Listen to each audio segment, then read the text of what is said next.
Good. Hello, good evening, good morning, good night, or whatever the fuck you want to call it. Welcome to another episode of Kid Houston Podcast. I'm here with my guest is Michael Herrera. He's one of my good friends. He's one of my good friends from high school's brother, and unfortunately, our Adrian is actually in Navy heaven right now, and he's always been a good friend. He was always a good friend of mine during high school and all that, and I just thought, what would be a proper way of bringing on like a homage and a tribute? Not just that, but to know, you also more as well, because I follow you on Facebook and all that, and I see that you're always popping up with stuff. So, like I said, I just thought, you know what, let's bring you on, man. Well, man, I greatly do appreciate it, and like you said, I know you through Adrian, my brother. So, hey, what do you want to talk about? Yeah, like I said, man, on my podcast, man, I'm just a guy just trying to chill, talk, people, just see what life is up to, how you been, just trying to get to know people, as I go. All right. Well, the only thing I can say is don't get old. That's very impossible. What's it called? The impossible, was it the impossible or something shit like that? However you want to call it, but yeah. Well, like for myself, I'm 43. Adrian would have been 36 now. I'm 36. Yeah. So, he would have been 37, 30. Because I know he graduated a year before me. Okay, so 37, 8, 9. Yeah. 37, 36, depending on how it lays out. Yeah, how it lays out. But anyway, yeah, man.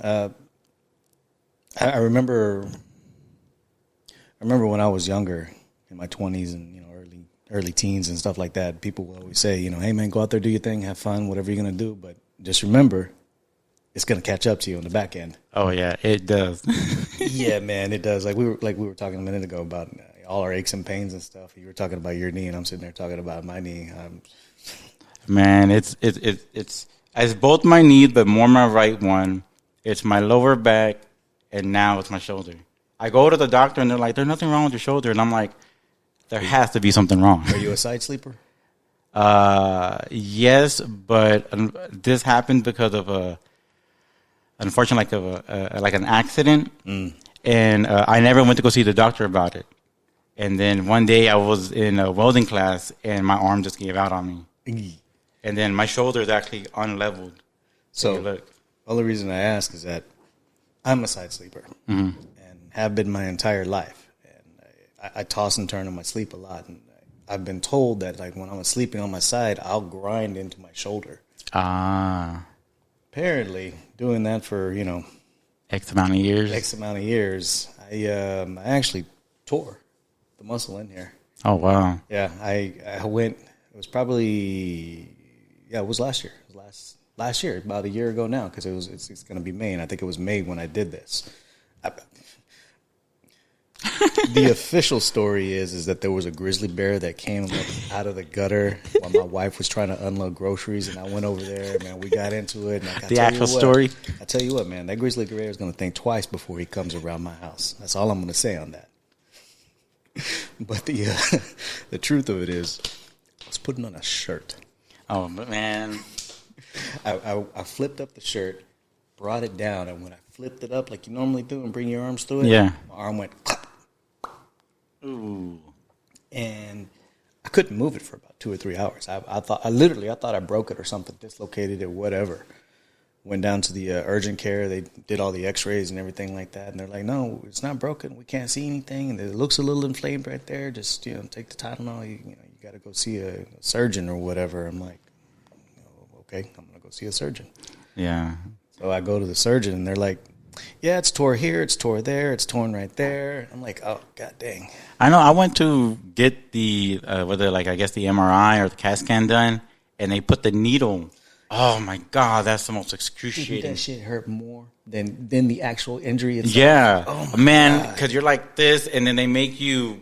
They poke it in, and you got to like pull your arm and separate it. Yeah, and then they got to move it. Oh yeah, I can hear the needle hitting your bone. Clack, clack, clack. I was like, they go, okay, we're gonna put the medicine in. I'm like, oh.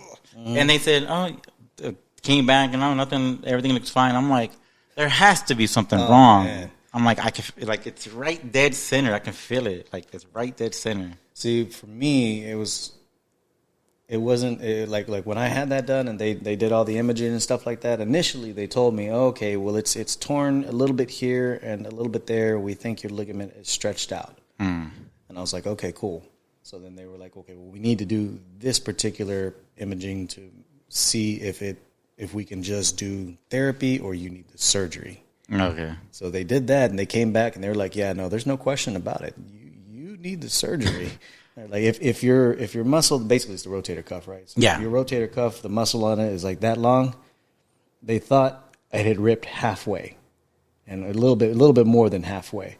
So what they told me is that for surgery versus therapy, it's the halfway point.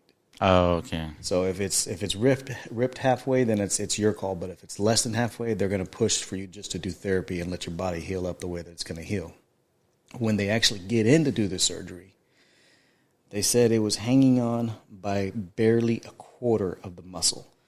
The doctors, like all of them, looked at me. They're like, "We don't understand how your arm didn't literally fall out of its socket." The great mystery of the human body. Hey, whatever it is. I know, man.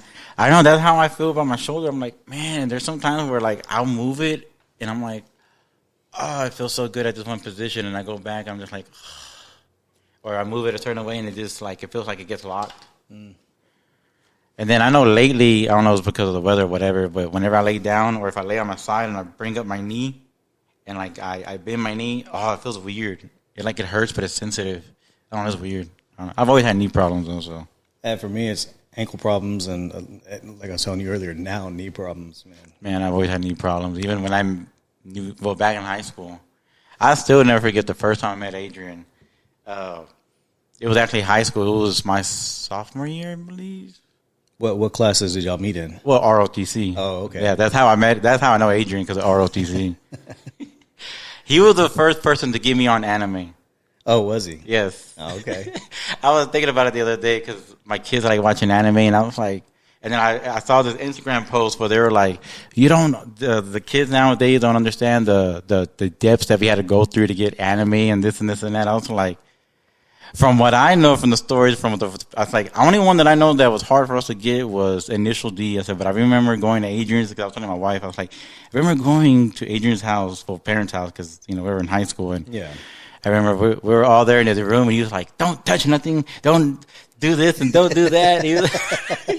I remember I was like the only freshman, I don't know if I was the only freshman or whatever, but I remember, not freshman, like sophomore or whatever with them, or whatever, but I remember I was just sitting on his bed, just like, I'm scared of him, man. I ain't gonna touch nothing. I remember we were watching anime right there at y'all's house. I was just like, I'm not gonna touch nothing. Ever since that moment, man, Adrian had always kind of like scared me, because he's always been like, oh man, your brother was something else, though. I don't know if you were at the funeral. Were Yeah. you there? Yeah, Do you yeah. remember the eulogy I gave and how I talked about the anime portion of everything? I mean, I remember parts of it, but like I said, it's been a while. So the way that I got into anime was, believe it or not, it used to come on television back in the day. Oh, wow. But you wouldn't know it as anime today. It was things like Speed Racer. Oh, yeah. So, I mean, we're talking like even before my time. I mean, I was born in 80, and that stuff was coming out in the 70s, Yeah. 60s and stuff like that.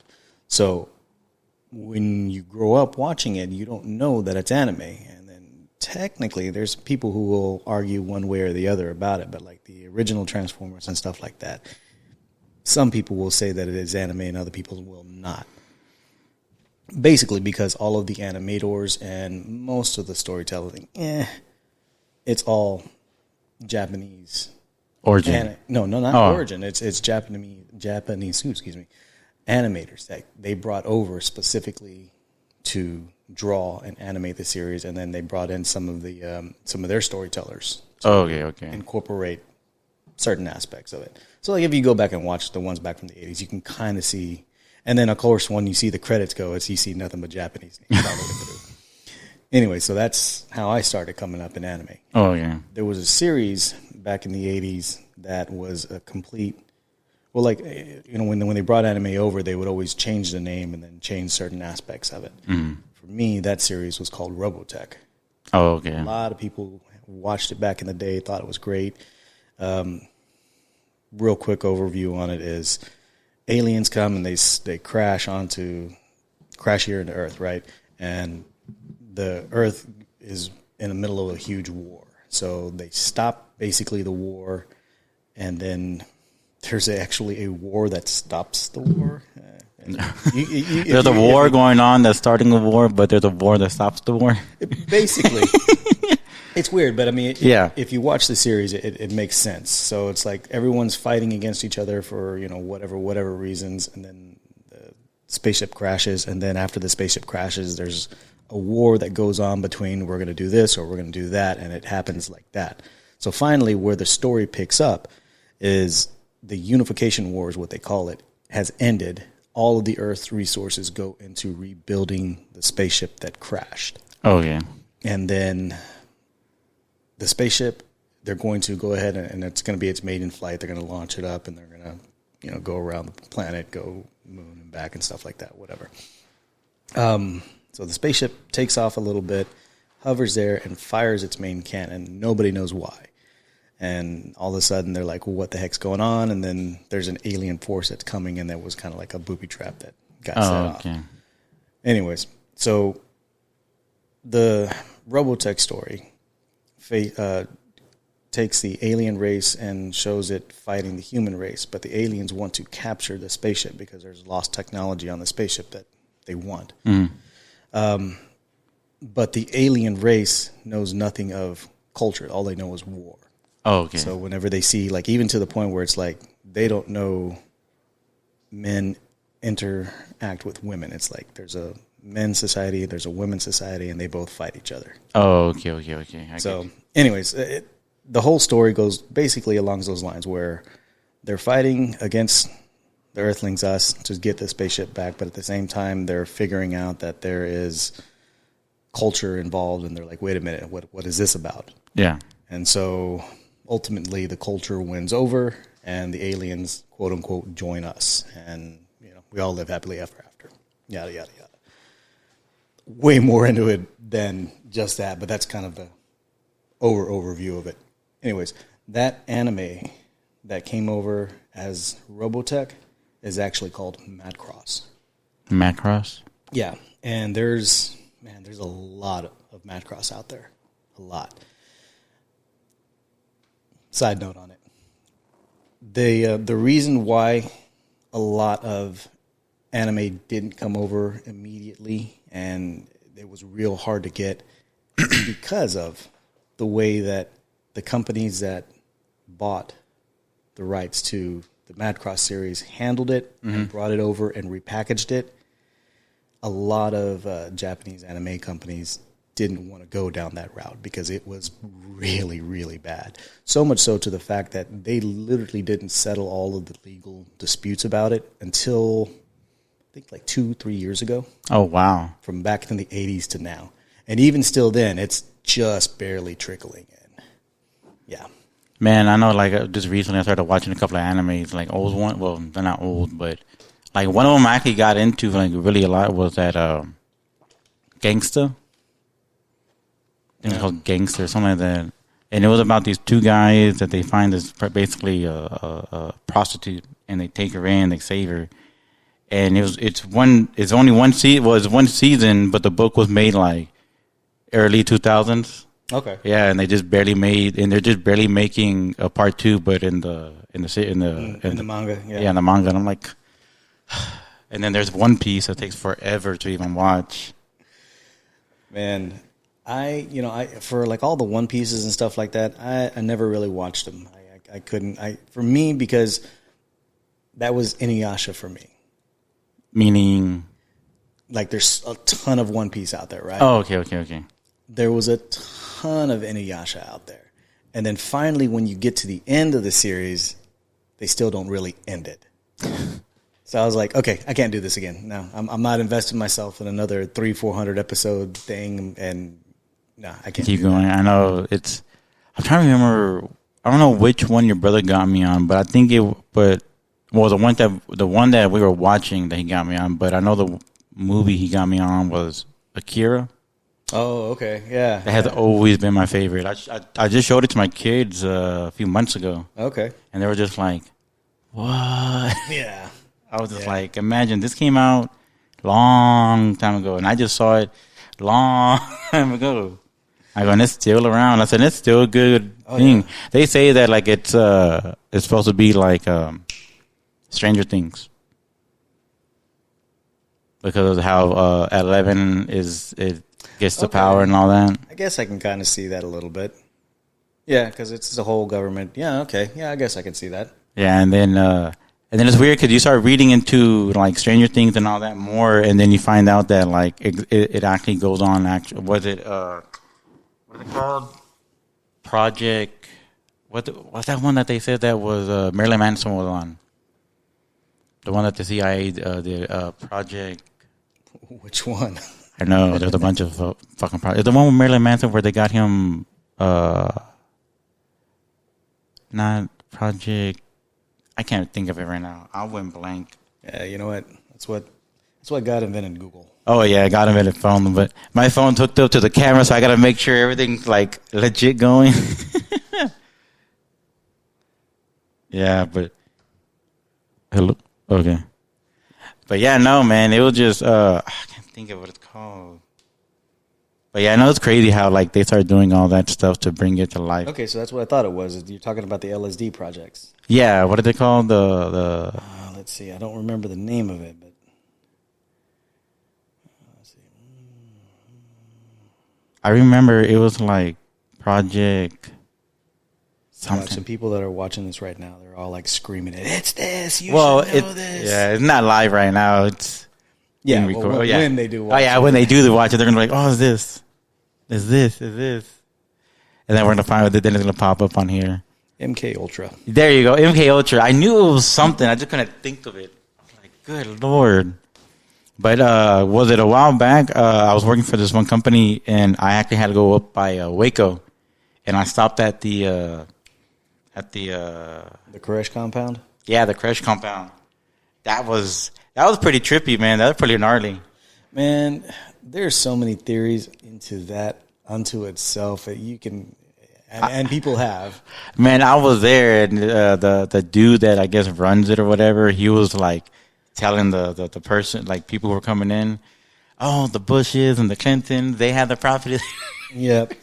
I was like, I don't remember if it was that one or another one where. And I think it was that one, like where the ATF agents go in, and the first agents that go in are supposedly Clinton's old Secret Service guys, right? Oh, okay. And so supposedly there's like a flashbang that goes off. You see a little bit of smoke popping out of the window, and the fourth ATF agent just turns around and just starts unloading in the window, not looking, not nothing, kills everyone in the room. And it's like, okay, well, you knew your dudes were in there. You're just going to go in there and start firing blindly. And then they're all like, but. But yeah, I mean, it was just crazy that, I mean, I was just standing there because we had watched that series. It was Waco. I think it was called Waco. Yeah. And then like a few months later, I ended up going there, and I'm just like, man, I'm just staring. I'm just like, God, all this actually happened, like right here, like, and then you can still see like where the part where like I guess the women, the kids got trapped at and all that, and yeah, you still see that. I mean, of course, the bodies aren't there, but you still see the thing. You're just like, damn, that's what happened right there. Yeah, you're just like, what the hell, like, whoa, and then when you come up to it, it doesn't look like a big property like how the movies make it. It's a good sized property, but when you see it in person, you're just like, all that shit went down right here in this little bitty little spot. Like all that, you're just like, because it's literally like a one lane road there to get there. I'm sitting here trying to think, it's like, have I ever been anywhere where something like that has gone down, and I'm sitting there like, wow, this happened here and that took place there, and literally the only thing that I can think of is the Alamo. Well, yeah, Well, regardless, I mean, I don't care how many times I've gone, I still stand there and I'm like, 100 years ago, man, there was people fighting around here with bullets the size of marbles. No shit, man. It's like, you watch kung fu movies? Yeah. You ever see the ones called Once Upon a Time in China? I probably have. I've seen so many. There's like 4 or 5 of them, right? Mm-hmm. So it starts off him, and he's being the local badass, and then he gets into certain things. Mm-hmm.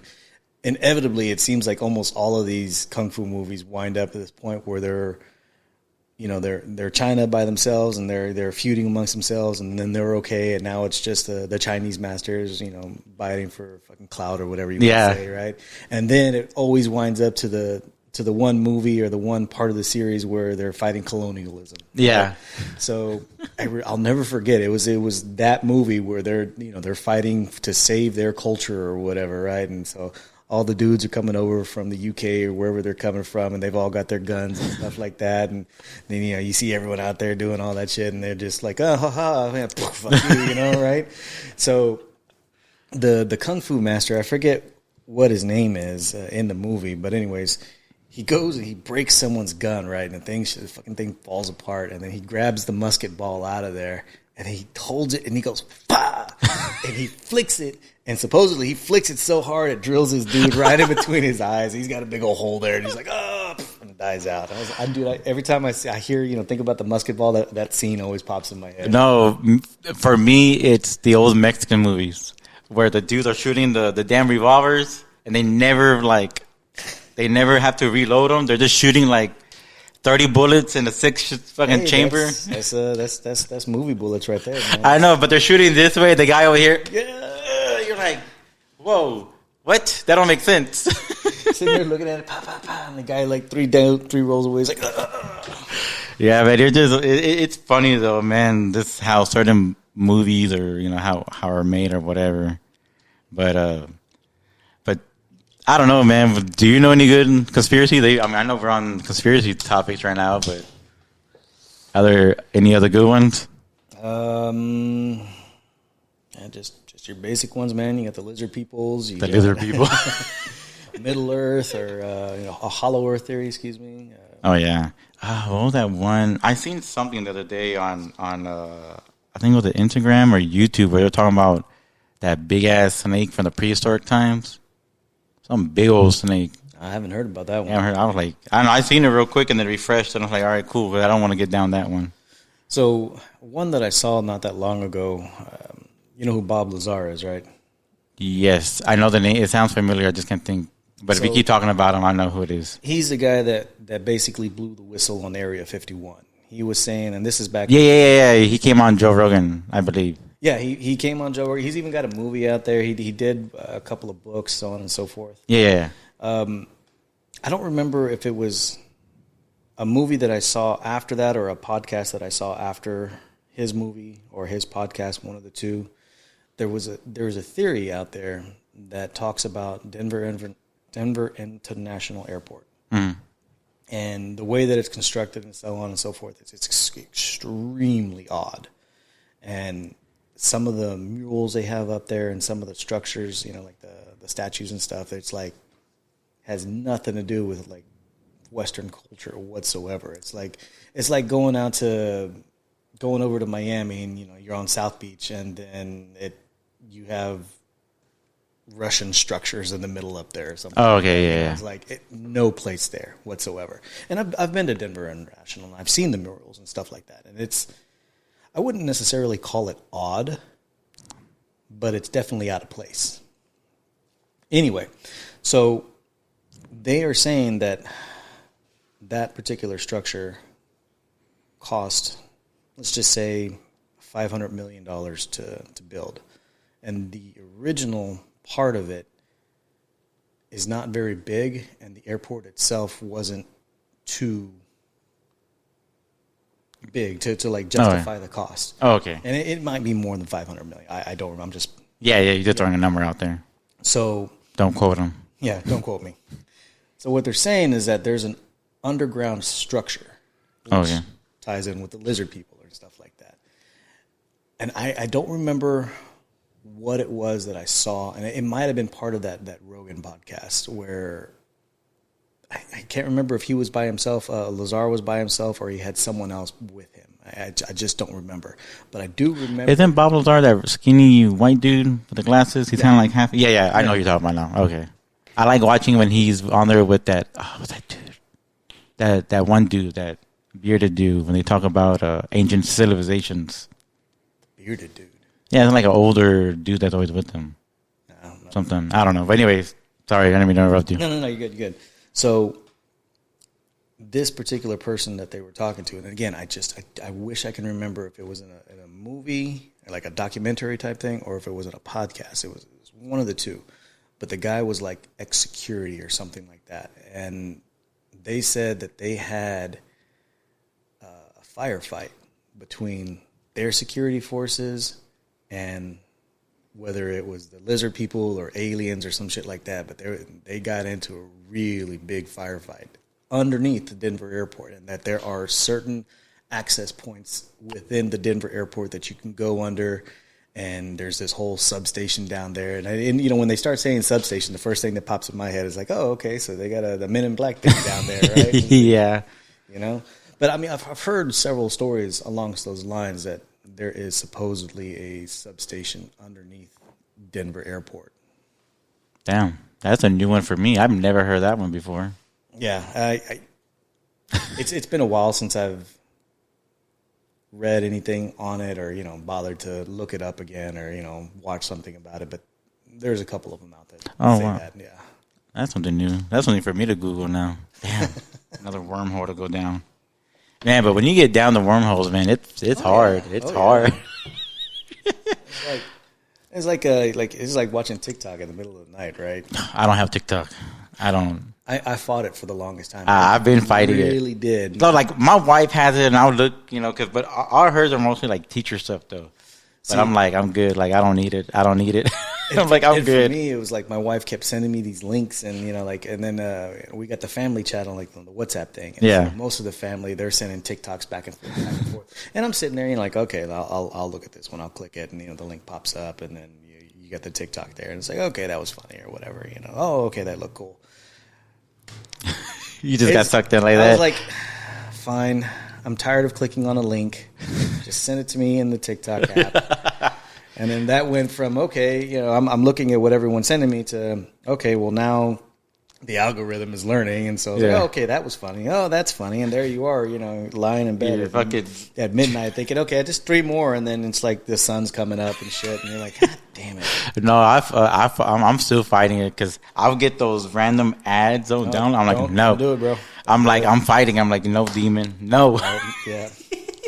No, I've been fighting it. I mean, I fight it because I'm just like, and then I get, that's another reason why I got lost into the whole rabbit hole because now I know about TikTok and I'm like, oh man, there's a ton of conspiracy theories out on there. I'm like, I'm good. I don't need it. I went down Reddit already and I'm good. Oh my God. I'm like, Reddit was the worst. Oh yeah.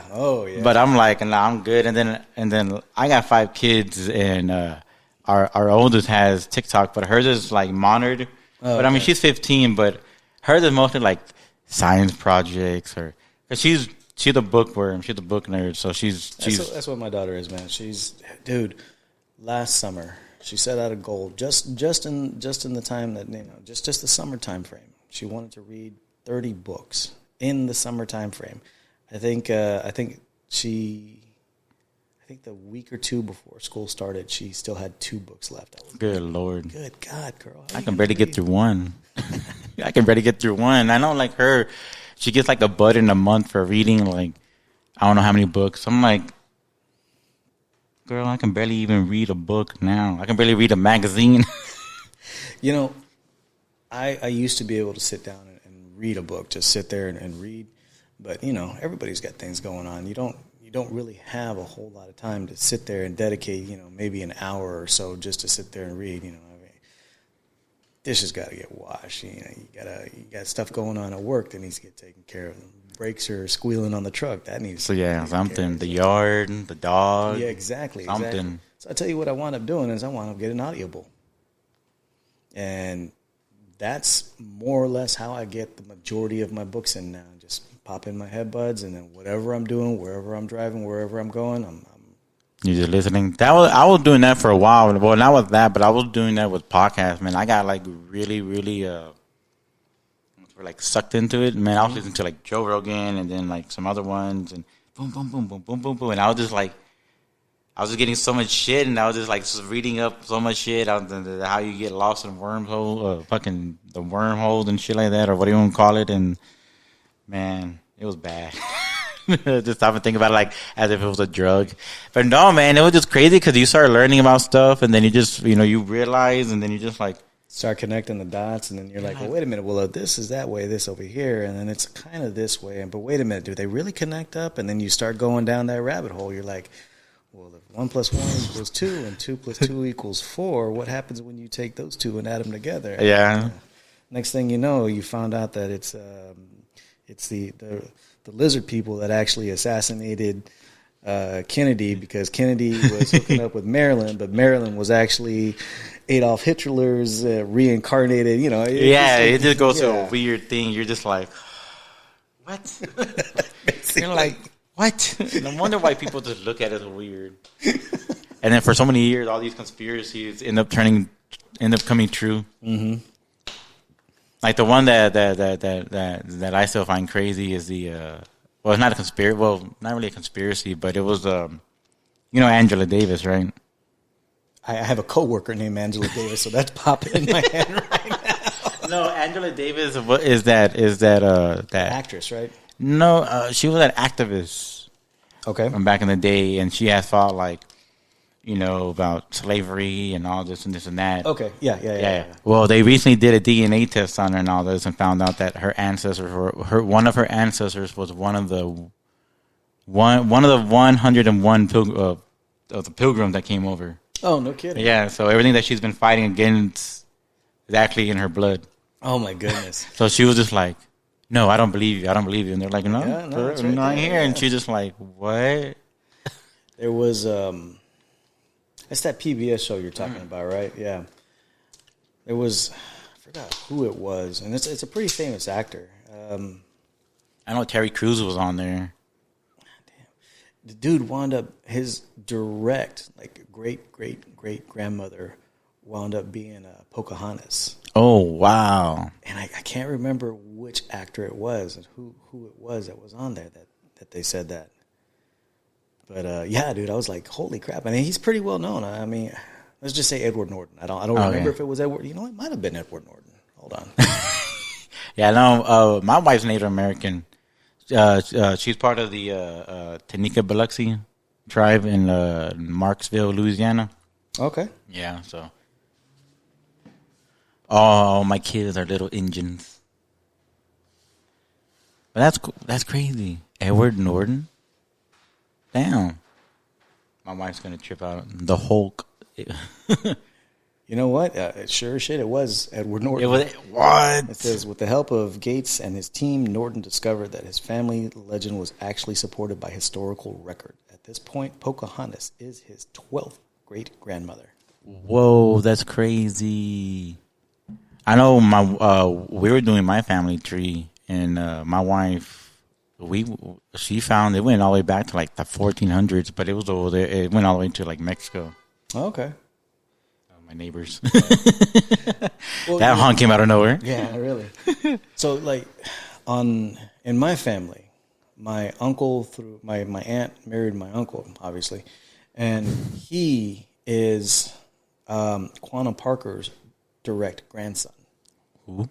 Quanah Parker. Who's that? So he's a very famous Indian. Oh, okay. Basically, he's one of the main guys that was kind of like, during the whole Trail of Tears stuff and everything. Oh, like okay. It was like, hey, we really need to chill out. And, we don't have a whole lot of people left. Y'all are going to sit here and take us all out. We need to come together. So my guys need to chill out. Your guys need to chill out. Let's come together and try to make this. Yeah. Oh, wow. I didn't know that. Oh, excuse me. You're good. But yeah, no. And then trying to think what else. And then I know on my mom's side, it goes all the way to like Germany. Really? Mm-hmm. So I know that we haven't had a family tree done at least anyone within the immediate family. But supposedly on my mom's side, we go down all the way to Spanish royalty. Oh, wow. Like, when they came over to Mexico, they were granted a big plantation or something like that, and they're like dukes and duchesses or some shit like that. I don't really remember. I mean, don't quote me. well, I mean, I know that that's the way that it is. I don't know if that is the actual title that these persons had. Oh, okay. Ah, get you like the royal titles. Yeah. Oh, wow, that's pretty cool. So, and then on my dad's side, supposedly the way the story goes is that my third or fourth great grandfather rode with Zapata and all of them. Oh, wow. So that part of my family's history, I don't think we're ever going to really know. I mean, people weren't really sitting down talking about, okay, can I get your name? I know, right? Can I get? Yeah. Mm-hmm. Yeah, and like. Who are your kids? Okay, and then where are you from? And then, okay, so you can sign right here, you know. I know. Can you stamp it and notarize it, please, while we're at it? Yeah, no, like for me, the only thing that I have that I can show my kids and I have two things is one, they both hold something dear to me. Is one of those three. Sorry, I just thought about the other one. Is one of them, I have a picture of me with Vicente when he was in, like, it was 87. I was like 1, but I was like huge. I was a big baby. And then that one, and then second was I got my dad. It was my dad's friend that helped him meet Vicente. Mm-hmm. So that was one of my dad's idols. During COVID, I got the opportunity for my dad to meet his grand mariachi idol, Jose Alfredo Jimenez's son. Oh, wow. And that dude looked almost just like him. We actually got to have a sit down, and they got to talk, so that was pretty cool. And then just recently, got to meet Tommy, the Green Ranger. Okay. And I have an autograph by him and everything. And that one, yeah, those are my three things that I hold dear to me. I don't know, you're good. And yeah, man, it just, those things I want to keep for like heirlooms. You know, I don't have any pictures of me meeting famous people, but I have met quite a few famous people. Oh, yeah, no, I mean, shit, it was, before, but nobody had phones back then, so I'm pretty sure. Well, when I was in my early 20s, I used to work in hotels, and I worked my way up to work at a small boutique hotel downtown, and it was only 100 rooms, and it was one of those like super swanky places and stuff like that, and it would have been a 5-star hotel, except the hotel was so small they didn't have enough space to have a pool. And apparently, you have to have a pool to be considered a 5-star. So they had access to a pool with the Houstonian. Oh yeah, and so they were able to quote them as a 4 or a 4.5 star, depending on the local ratings and all that stuff would go. Anyway, so back when we had the first Super Bowl here, everybody who was anybody was staying at our hotel. Like I'd walk in and I'd see like the dude from Blues Travelers there, and then there was Alfonso Riviera was staying there, and then actually after the Super Bowl happened, Gronk got married at that hotel. Oh, wow. Yeah, so that's pretty cool. I got to meet almost all of those guys, and I'll remember I was sitting there and I'm talking with the security guard, right? And we're shooting the shit and whatever, just talking about whatever. And this dude walks in, and me and the security guy were, whatever we're talking about, we were in the conversation. All of a sudden he just stopped. I was like, "What's up?" And he goes, I turn around, fucking Tom Brady standing right there. I was like, "Oh, hey, how's it going? What can I do for you?" And so he's like, "I just need a wake up call, whatever." I was like, "Okay, cool." And I took care of it and stuff like that. I totally expected Tom to be way taller than he is. He's not that tall? I mean, I'm almost 6 foot. Oh, well, I'm 5'9", so yeah. So he's like what, 5'10"? Because I'm 5'9". No, he was. I mean, I think he's like 6'1" or 6'2". Oh, okay. Because he's okay.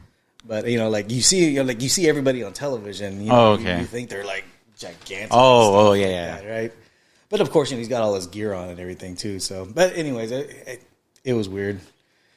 See, I met those dudes. Most of the guys from damn, it was a group, and I can't. Genuine. Most of the guys from Genuine. I met Oh, those, wow. Yeah. Yeah, a couple of sports figures, stuff like that. You know, I've met a lot of people. I actually met the Undertaker one time. Oh, wow, that's cool. I know one of my someone that we went to school with. Her dad went to high school with the Undertaker. Oh yeah. Back in the day. I know when my mom was working at Bush. Uh, this was it during high school? Or was it after high school? I think it was after. I don't remember, but it was back in the day. Oh man, she would meet everybody coming through there. She met Booker T. She met all of Banda Recodo, Nice. Banda Recodo, Shakira, a couple of more wrestlers. You name it. She said that it got to the point where like Booker T, because Booker T's from Houston. Yeah. That that he would come over so much through their gate that he knew all of them by name. Yeah. Well, when it gets to that certain point. Yeah. That's what I do, man. I'm in the aviation business. Oh, okay, cool. Yeah. So what do you do like in the aviation business? So I started off doing what you're talking about. I used to work at the airport, but for me, it was hobby airport. Oh, okay. And so the way that it works is like all those guys are coming in on private flights, right? Well, the smaller aircraft don't land at the normal terminals, right? Yeah. So they go to smaller terminals. Those smaller terminals are called FBOs, fixed base operations. Oh, okay. And so I was one of the I forget what exactly the title was, but basically I was the field guy. You know, I was out there. I'd meet the aircraft. I'd marshal them in, get them set up, and I'd go get the stuff off the aircraft, get their all their luggage and stuff like that, and then fuel the aircraft and things like that. I did that for a little while. Sorry. No, you're good. And then that's what got me started there. Then I kind of transitioned over to do hotels at that point too. This is where I wound up working in hotels too. So with that knowledge that I had from the aircraft side plus the hotel side of things, I wound up taking that and going into the company that I am in now. And I've been with them 16 years. Just wow. 16 years this year. Actually, wow. up in October. 16 years. Damn, it's a long time. Wow. Anyways, and so what I do now is I'm on the back end of everything. I do more logistical work. So okay. Let's say you have a private aircraft, right? Your own company, and you're doing business worldwide. So you're talking with whoever you're talking to. You got a business meeting you got to be in London, then you need to turn around and you got to go to Rome for another business meeting, and then maybe you just want to head to Turkey for the weekend before you come back home. So you tell your pilots, hey, this is what I need to do. This is where I need to. These are the times I need to be there by.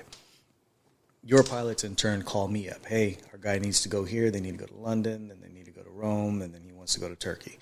Make it happen. So at that point, I put it all together, and I'm sending out information to each of these airports. And hey, I got aircraft 123 that's coming over here, and there's 4 people on it, and I need to have fuel. I need to have catering. I need to have rental cars. They want to make sure that the linen's on The the whole aircraft. shebang. Yeah, basically, man. It's pretty interesting, you know. I was talking with my manager the other day about it because we were sitting there talking about what we do and how we do it, and I said, honestly, what we do, it's not very hard. It's not complicated. You're getting information and you're sending the information out. There's really not a whole lot that's complicated by it, but it takes a long time to master what we do because our company. We are the company that invented, like literally fucking invented the business.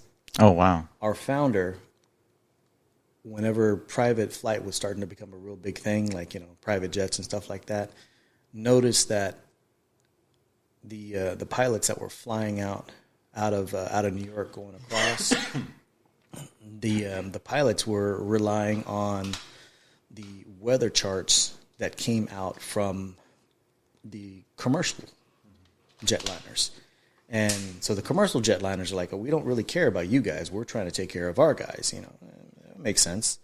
So our founders saw a need and decided, okay, I'm going to make weather patterns, weather charts for these guys, specifically for private aircraft. There's a need. I'll take care of it. Dude started selling these things out of the back of his truck or out of the back of his car. And this how every successful business starts off at. Oh yeah, now that's a multi-billion-dollar business. Good Lord. Yeah, and then I mean, there's all. I always wondered how that worked, like how they had to get a private plane. I thought you had to go through. Like I said, you learn, you learn something new every day. I always wondered like how that was. What do you mean, as far as like private planes and like how you're talking about like how it works? Or well, no, like the separation of it. So, well, no, like like how you're saying, like how basically like the main airports control their like. I always wonder like how. Yeah, that's basically how it works. I mean, because like let's say you're flying a Southwest flight, right? Mm. And you're leaving out of Houston, and then you're going to go over to San Francisco. Okay, so obviously the plane that you're flying out of a Southwest is not the size of like a little private plane. A little private plane. So the main terminal is designed to take all of these larger aircraft. So now in turn you need to have smaller terminals to take the smaller aircraft.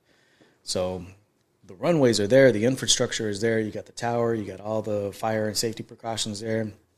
So, off to the side, you need to build a little standalone complex where when you land, you come in and then you taxi to wherever you're going to go. And then it's not like when you're flying like a Southwest where you pull up and they put the thing on the side and you walk out, right? And yeah. It's kind of like when you pull up in a driveway, man, they'll bring the aircraft around and then they'll pop open the hatch and the little door comes down. And, depending on how badass you are or how much money you have, they're literally going to roll out a red carpet or they'll just have people there to show you which way to go. I mean, That's crazy.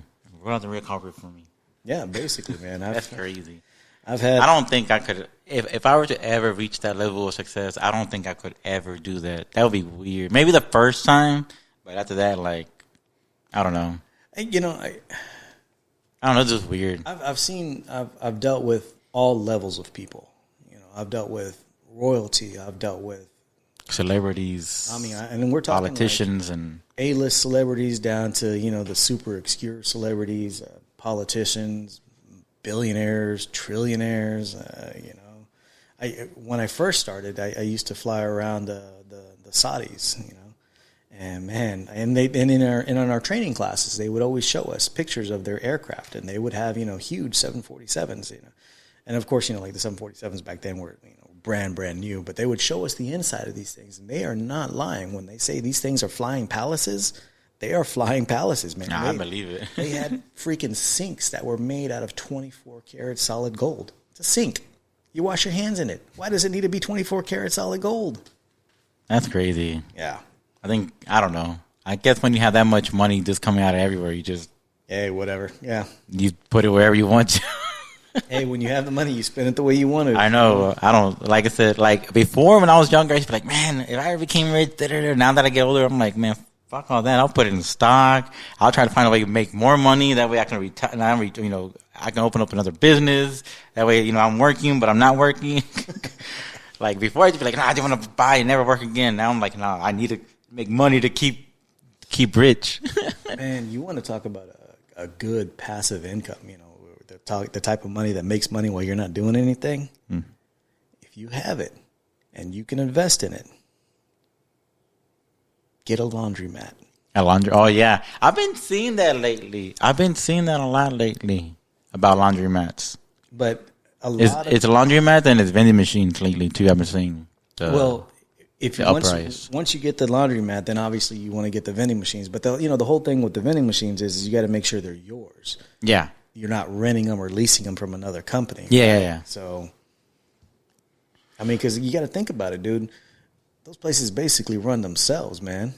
You sit there, you hire maybe one or two persons in there to go and clean up and then sweep and make sure it looks presentable and machines aren't broken down or anything like that. Man, when I was living in Spring Branch, they had one that was built in with as you wash your clothes, you can wash your car outside. No kidding. I was like, this is a smart idea. Like, literally, it was in the same... little shopping strip or whatever? Well, no, it was like you drove in. The whole same building there. Yeah, like you drove in, and it was the car wash, and then it was the washer right in the middle. Like, as you came up. And then, it had the stalls, and then washateria. You just pulled in, you washed your clothes, and drove your car onto the side and washed your car. Man, people always sit there and talk about, man, I wish I had more money. I wish I could do this. I wish I can do that. But, dude. I think now, okay, I understand then was hard, but now there's we always a hustle for everything, man. I recently just heard a story, keeping in line with the whole washateria thing. Yeah. This lady, she started a service where she would go and drive to your house, pick up your laundry, take it back to her house, wash and fold and deliver it back to you. Inside of a year or two, she made enough money to where she was able to buy a laundromat. So she bought a laundromat and still continued the same service. She's like, okay, I got more machines here, more access to do all this. I can continue to do this. This lady's pulling in 6 figures now. Literally started out of her garage, washing and folding clothes. That's all she did. She did not have a regular job. She quit her regular job. Her husband was out there working, doing what he does, helping out and stuff like that. They got to a point where, okay, this is where our money is. This is what we're doing. Yeah, and I know me and my wife, we talked about, like, starting, I know everybody's doing shirts, but, she wants to do shirts and do cups because she's always wanted to do them. So I was like, when you're ready, we're ready. Let's do it. Yeah. There's always a little side hustle somewhere, Oh, yeah, but, we still need to fix the garage. Like I said, we barely moved into this house, so it's going to take us forever to even move in. Oh, yeah, man. I've been in my house 6 years now. And, I'm still moving in. There's always things that got to get fixed. It's funny, man, because, like, when I got my house and I moved in, and I'm pretty sure maybe your folks told you or, other people told you, my dad told me, he goes, there's always something to do. Always. And I was like, I kind of figured, there's always, you got to make sure you keep up with stuff. And then there's always something to do, man. Always. I know I'm always either literally doing something. Yeah. I'm always doing it because I'm trying to, I don't know, it's different because I used to live in a trailer, in a mobile home. Mm-hmm. So there, it was very limited. You can't really do much. Now in the house, I'm just like, especially these floors, man. I got to sweep these floors we got to sweep these floors like every day. These floors are bad. Dude, get you one of them. Roombas? No. Well, get a Roomba if you want a Roomba, but Swiffer. One of those little Swiffer well, we have the microfiber one, but we don't have a Swiffer though. Because what I'll wind up doing for my house is like I'll sweep it maybe a couple of times in the week, and then like before the weekend, Friday or maybe Saturday morning, I'll just hit it with a Swiffer mop, and that seems to do the job pretty good. And and for whatever reason, well, I know what it is. We got 2 dogs in there too, and so it's always full of dust and all that shit like that. But I got 5 kids, and we did have my mom's cat. My mom took my mom took her cat to my sister, so now it's just only my dog. I have a little weenie dog, but she's upstairs, so. Yeah, we got 2 schnauzers, and then we're also dog sitting right now for one of my wife's coworkers. Yeah, I remember you were telling me. Yeah, he brought over a 6-month-old chocolate lab, and my wife was all like, "Hey, he's just a puppy." I'm like, "That's a 6-month-old lab. Do you understand how big these things are? How strong these things are? We got schnauzers. These things are like little chew toys to them." I used to have a schnauzer back in the day, man. We got it from some old lady, and I remember he was trained and everything. And my dad had lied to me that someone stole him, and found years later that he actually had died around the corner. I'm like, I would have taken that over somebody stole him. Right? Yeah, I was like, at least he died around the corner peacefully. He was old. I was like, I would have taken that. Yeah, but you lied after so many years. I was like, Dad, you lied. I was like, why didn't you just tell me he died? I know he was old. You didn't have to lie. I'm over here going, man, some motherfucker took my dog. See, our parents never lied about any of that stuff. If the dog died, or whatever, hey, the dog died. And then, but for most of the time growing up, we had cats. We always had cats out there. So we had 1 cat, but it was my sister's cat, and she was allergic to cats, but she had a cat.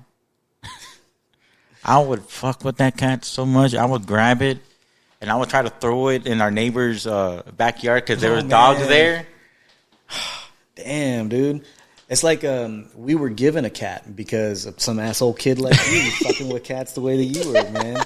And this cat was the meanest damn cat ever. No, but she was nice. No matter what I did to her, she would always come and she always wanted me to play with her, and I would always play with her. But I would only mess with her because if I saw like Tom and Jerry and I wanted to see Yeah. some stupid shit, but Yeah, you want to talk about Tom and Jerry? I was sitting there yesterday. We were just trying to kill time, right? So we're scrolling through YouTube to see, we'll put whatever on in the background to play, and I came across a bunch of old Tom and Jerry cartoons, right? And so I was like, okay, let me click on this. I haven't seen Tom and Jerry in fucking forever. So I'm sitting there watching, and I'm laughing, and I'm thinking, man, I remember this shit as I was a kid and stuff like that. And then it kind of dawned on me. I was like, man, we're 2023. We're 17 years away from Tom and Jerry being 100 years old. damn. Right? Golly. That stuff came out in the 40s, dude. Damn. Yeah. And then, my dad. My dad's 75, 70. He's 70. He's been 70. He's been in his 70s forever, it seems. He'll tell you too. He's like, man, it seems like I've been 70 forever. Because I asked him, like, Dad, you're 73? He was like, no, I'm 75 or 76. I'm like, I don't know. It just seemed like you've been 70 for like ever. Like, you just can't get out of that 70 age. My folks just turned 70. Well, my mom will be 70 in the summertime, but my dad turned 70 at the beginning of the year. How they doing? They're doing okay, man. They're doing pretty good. They're both retired and stuff. That's good. Yeah, getting older, ailments and stuff like that. It's a trip. That's what I can say, man. It's a trip. You go through your entire life having your parents be there and be that rock and so on and so forth. And then at some point, it transitions to where you're there. You're that person. Mm-hmm. You're that rock. And it's a weird transition, man. You don't... It is, but I seen that. It's crazy because we're all making references on Instagram and YouTube. I think it was Facebook or Instagram. I seen that somewhere where this guy talking about how we were kids transitioning into adults, and now that we're adults transitioning into what was it? I forgot how they like basically from our teens into from a kid into the from being a kid to 18, mm-hmm. and then that's because you're growing up, and then from your 20s into your from your 30s into your like mid 30s or some shit like that. I can't remember what it was, but they're talking about like a transition of like how you grew up a certain way and now you're growing up a different way, so you're seeing things different. I can't remember what it was. Now I gotta look for it. I'll look for it later. I remember being in high school thinking, how do adults understand what we're going through? They don't know. There's no way. There's no way. They can't. The times were so different back then. It doesn't. No. Yeah, no. I got a teenage daughter now, and I'm sitting there thinking, shit, I was so damn wrong back then. I got a. Was it a preteen who thinks she's already she's been thinking she's a teenager since she came out. It's like mine, man. She was like 10 years old and she was already like 30. Yeah, I know. I'm like, girl, no, you're not an adult. Like, I got to argue with her, and mm-hmm. I'm like, you're not an adult. I don't know where you come back down. I'm like, I wouldn't even like that. I'm like, what? And not just that, but. I remember kind of thinking about phases of life and kind of sitting there thinking, in the grand scheme of things. Sorry. You're good, man. You're good. Do it. A little bit more. Come on. There you go. Okay, there we go. Yeah, I was sitting there thinking, it's like, okay, in the grand scheme of things, like from the time you're born till the time you graduate high school, that whole time frame is like you're born, and then by the time you graduate, you're like maybe a toddler in the grand scheme of things. Yeah. You know enough to be self-sufficient, but you still don't know enough to go out there and do it completely. And then it's like you get this 10-year period, give or take, of really learning what life is about and figuring out what you're going to do and who you're going to be. It's not to say that, once you get into your 30s, if you don't know what you're doing and who you're going to be and stuff, that you still can't do it later on in life. But overall. Yeah. It just kind of seems like that's just the way that it is. It's like, okay, you're figuring out a bunch of different stuff. You're figuring out, okay, hey, wait a minute, I put one foot in front of the other. Okay, well, what happens if I do it one foot and then another foot, but I do it a little bit faster? Okay, well, let's keep going. Can I run now? So on and so forth. It seems like once you get into your 20s, everyone and the way everything is set up is that you're an adult the moment that you hit 18. Oh, yeah. No, especially for us. Yeah. Well, yeah, no, especially for us because, I mean, we were raised different back then. And society was different. That's all there is to it. I mean, I know everyone overall has all their opinions in the world about it and how it goes, so on and so forth. Oh, yeah. But you can literally say this about every generation coming up. The kids that were raised in the 70s weren't raised the same ways that you were raised in the 80s and the 90s and the 2000s. So on and so forth. Exactly. Yeah. It's just different. But I do think overall, growing up and then until you hit maybe about your 20s, there's a lot you don't know. And there's a lot that you don't know that you don't know. And it's that, in my opinion, at least that 10-year gap from your 20s through your 30s, and maybe up to your mid-30s, that you're really out there learning.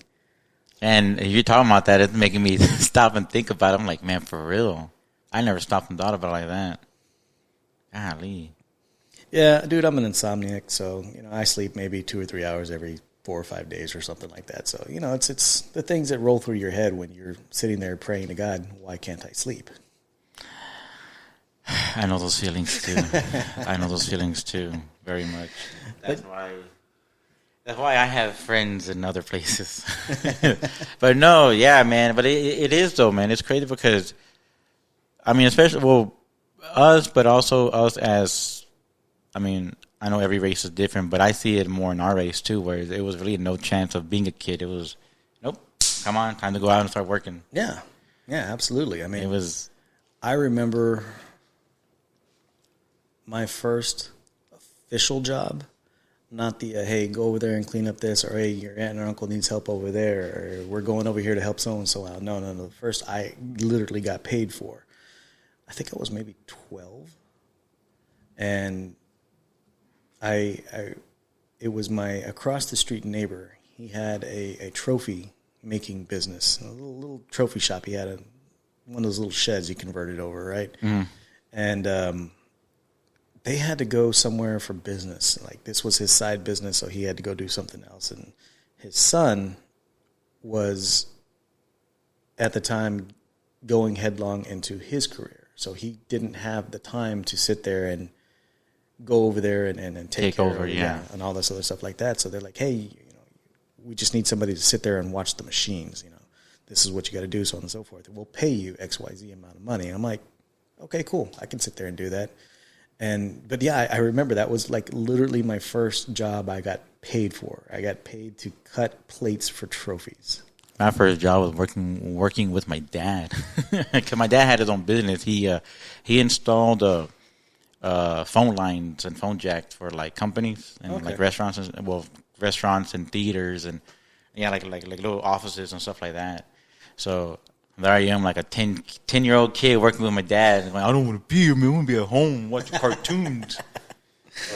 Or if it's not that, it's waking up early as hell in the morning to go help. Because my dad, later on, my dad had lived in Cleveland once him and my mom got divorced and he got remarried. So it was like wake up early in the fucking morning and go out in the back and help him build the shed, help him build this, and help. I'm like, so you remember my parents' house, right? I remember. Wasn't it on the corner too, right? It's on the corner. I remember the corner. Yeah, I just remember being it on the corner. So it's been so long since I've been at your parents' house. It sits on 2 lots. Oh wow! So the house and the garage, that all sits on 1 lot, and it's got a fairly decent amount of yard. The second lot is completely empty. Guess who got to get up every morning and cut that bad boy with a push mower? You? Yeah. I would say Adrian, but I was like, no. Well, Adrian had to do it too, because probably like by the time I turned like 17 or so on, about 17, I went out and got jobs. And so the morning time frame, plus, I was in school and all that stuff like that. So whatever other obligations I had going on, I didn't always do the yard, and it wound up becoming Adrian's chores at that point. What year did you... Hold on, sorry, I'm going to interrupt you. What year did you graduate Soho? 99. I have a cousin that graduated from Soho, and I can't remember what year. I know it was in the 90s. His name's Joe Sendeco. Sendeco. No. No, I don't remember. Well, I think it's Jose Sendeco, but they call him Joe. Yeah, no, not ringing a bell. I can't remember what year he graduated, but yeah, he graduated from Soho. Well, let's put it like this. I think I'm coming up closer to my 25th anniversary than I'd like to admit. I don't know. Like I said, he's class of 90 something. Something like that. He's class of 90 something. I know that because when me and my wife got together, it was our 10-year anniversary. Okay. Of not our 10-year anniversary. It was our the graduation. College. Yeah, not college. Soho. Yeah, graduation. But and then I had a brother that went to Soho, but he was a bad kid. he got kicked out. He got kicked out as soon as he got there freshman year. Yeah, and then it was weird because the theater arts teacher remembered him, and she's like, "I never had him for a class, but I remembered him." She always remembered his last name, and she goes, "You're his brother?" I'm like, "Yeah." She goes, "I go, don't worry, I'm not like that." What was the theater arts teacher's name? Miss Langston, right?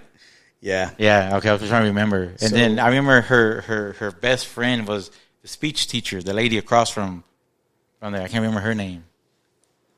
My senior year for spring break,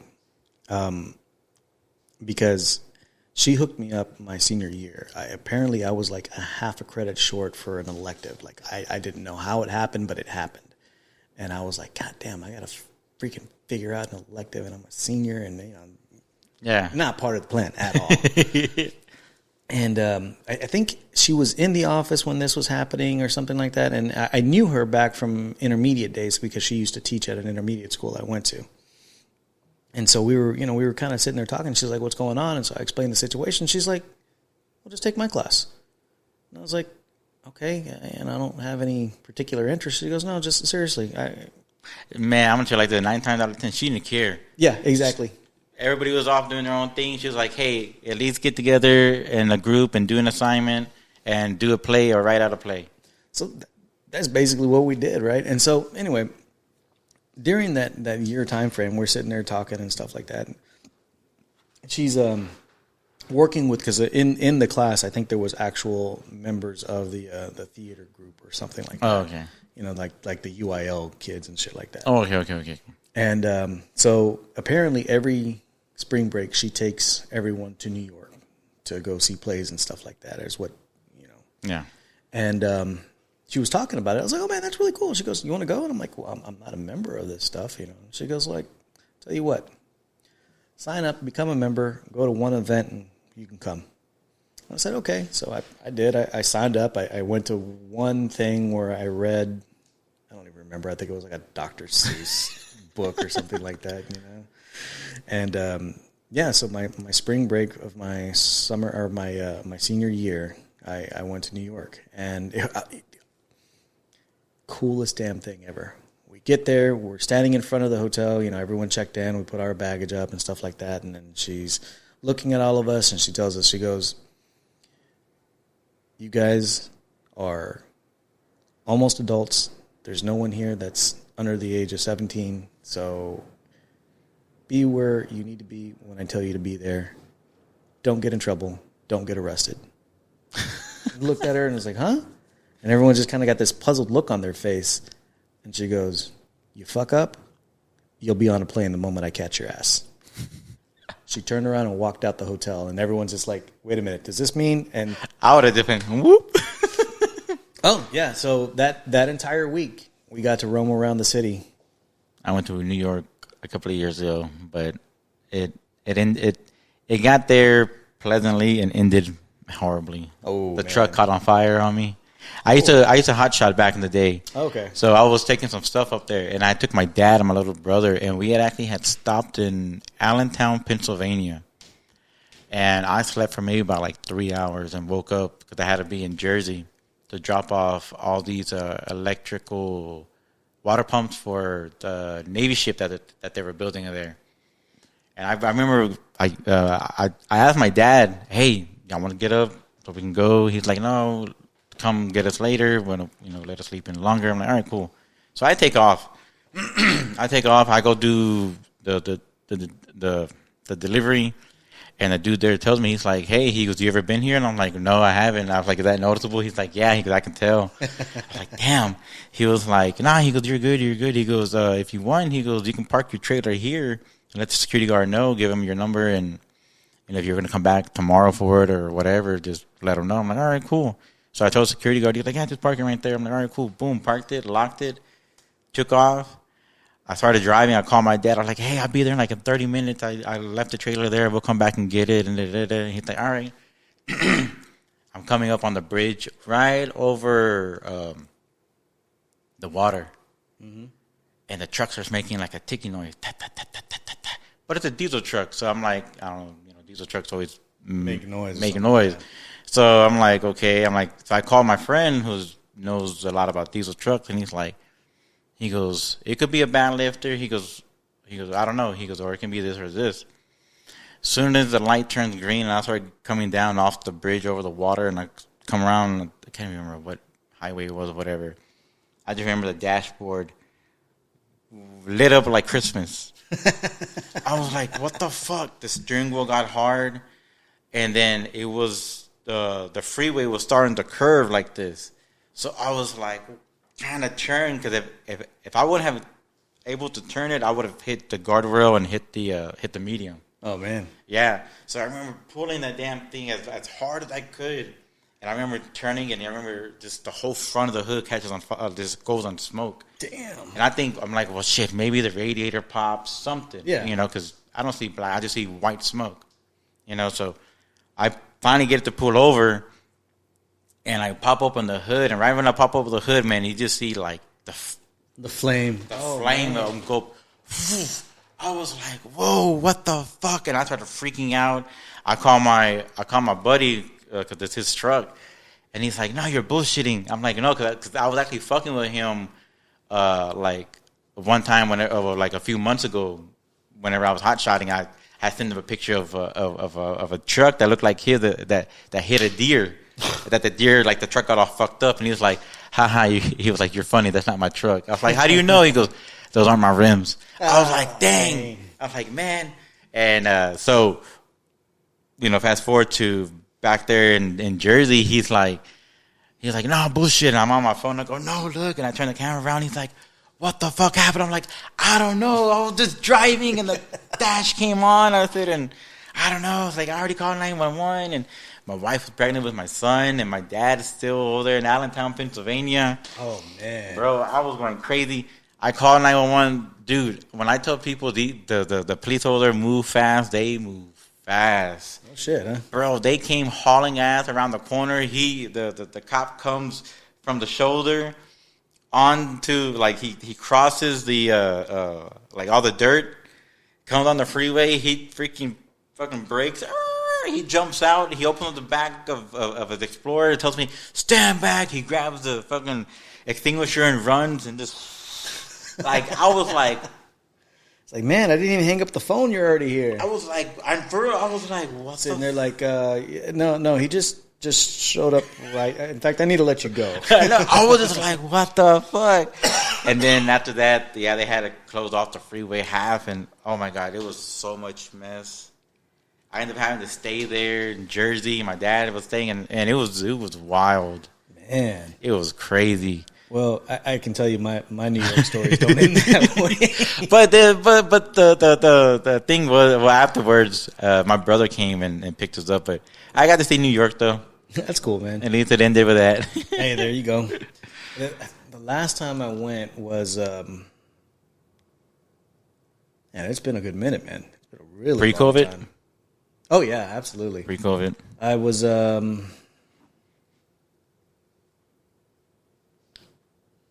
think 2004. Oh wow. Yeah, right before. Well, that was yeah. Because it was definitely after. So I went three times. Yeah, because I went. Anyways. So they still wouldn't let you up on the Statue of Liberty because, post 9/11, all that good stuff like that. They were still. Oh, I didn't know about all that.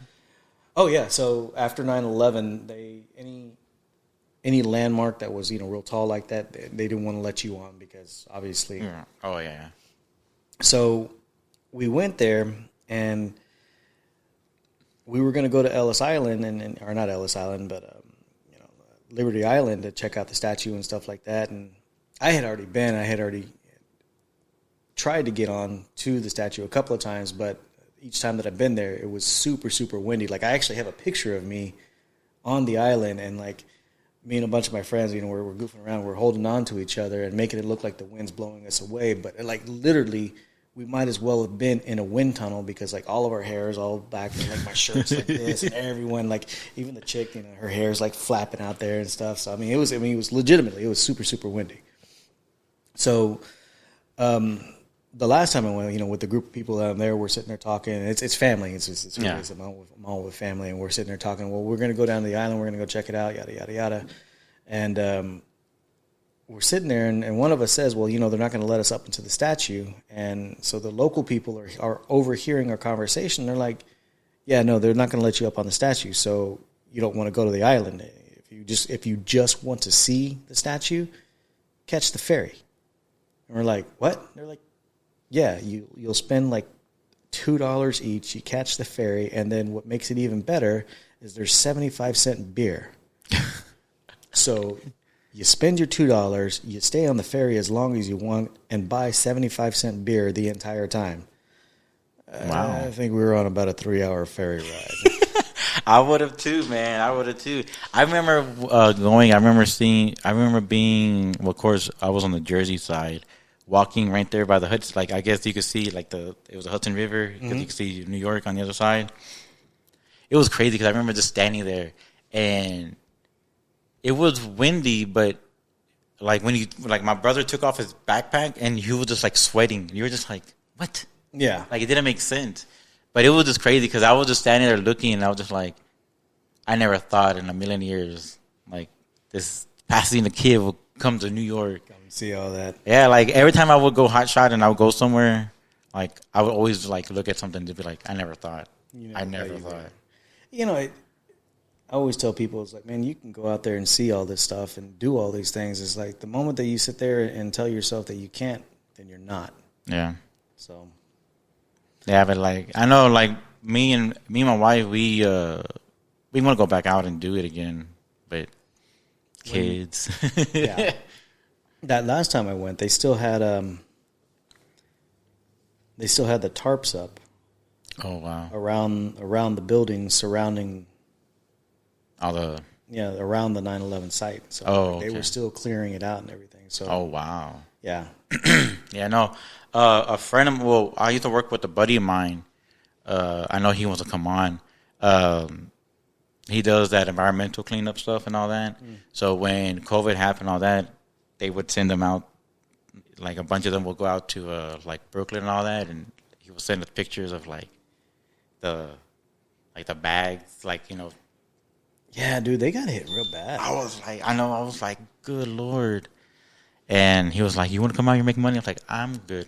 Yeah, it's like I need money, but I don't need that bad. I'm like, I'm working, but I'm good. I was like, I'm good.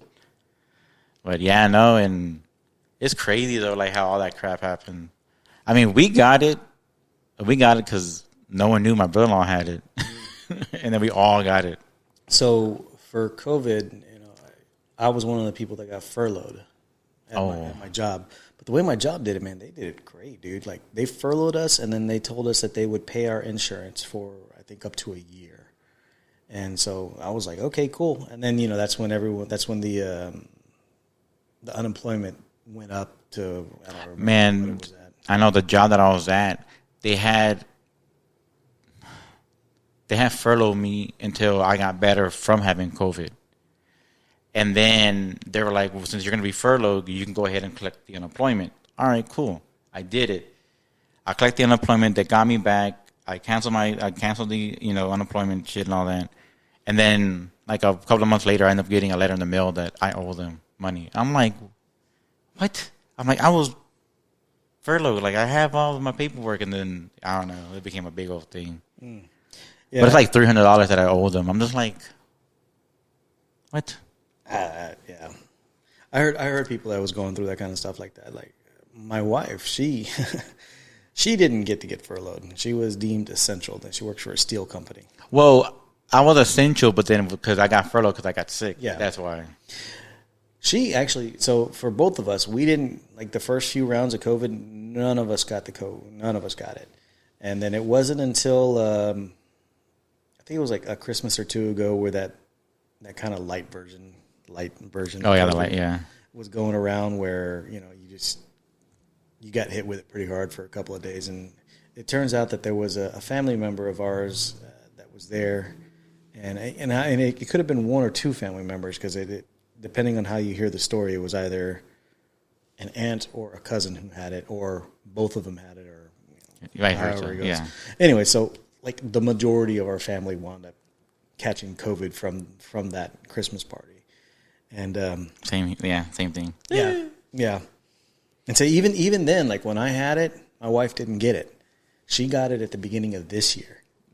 Wow. It's the first and only time that she's ever had COVID. Man, when we all got it, but our 15-year-old, she had got it like one day, and then the next day, boom, it was done. Same thing with the younger ones. One day, boom. The other ones didn't even get it. They still haven't got it. We all got it. Man, I'm not going to lie. That shit, my body was like... Yeah. For me, I just remember... that and my back was killing me. Sweats, dude. I was sweating like I would wake up and the bed would feel like someone had just dumped a bucket of water. I mean, I remember I was pretty big during that time too, and I knew I was like, man, I know I'm big, but I know I'm not sweating because of that. Like, God. Yeah, no, this was way, way different. And it wasn't even like, okay, I'm a little sweaty. It was like you're drenched. I would have, because I get real bad ear infections and shit like that. Mm-hmm. So when I sweat like that, all my sweat gets in my ear, and then it mixes with my earwax. So then my ears get clogged. So I'm like, I grew up with earaches all the time. Same here. I have ear tubes. Oh, see, they never put tubes in my ears. Oh. So I have tinnitus now because of it. So one of the most interesting conversations I ever had was with someone who is completely deaf. And they're sitting there talking about it. And then this is kind of about mid-2000s, so you didn't see a whole lot of people who had the machine and implanted and stuff. So he had just gotten one, and he was going through the growing pains of it and stuff like that. And he was like, yeah, it sucks not being able to hear just complete silence.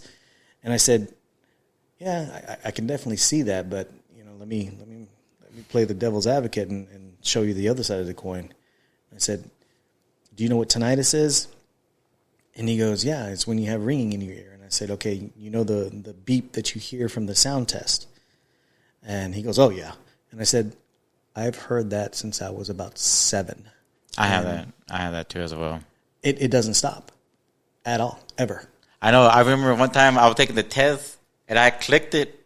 It clicked, and then they were like, Mr. Barron, we're not even touching anything. I'm like, I hear it. Yeah. I hear it.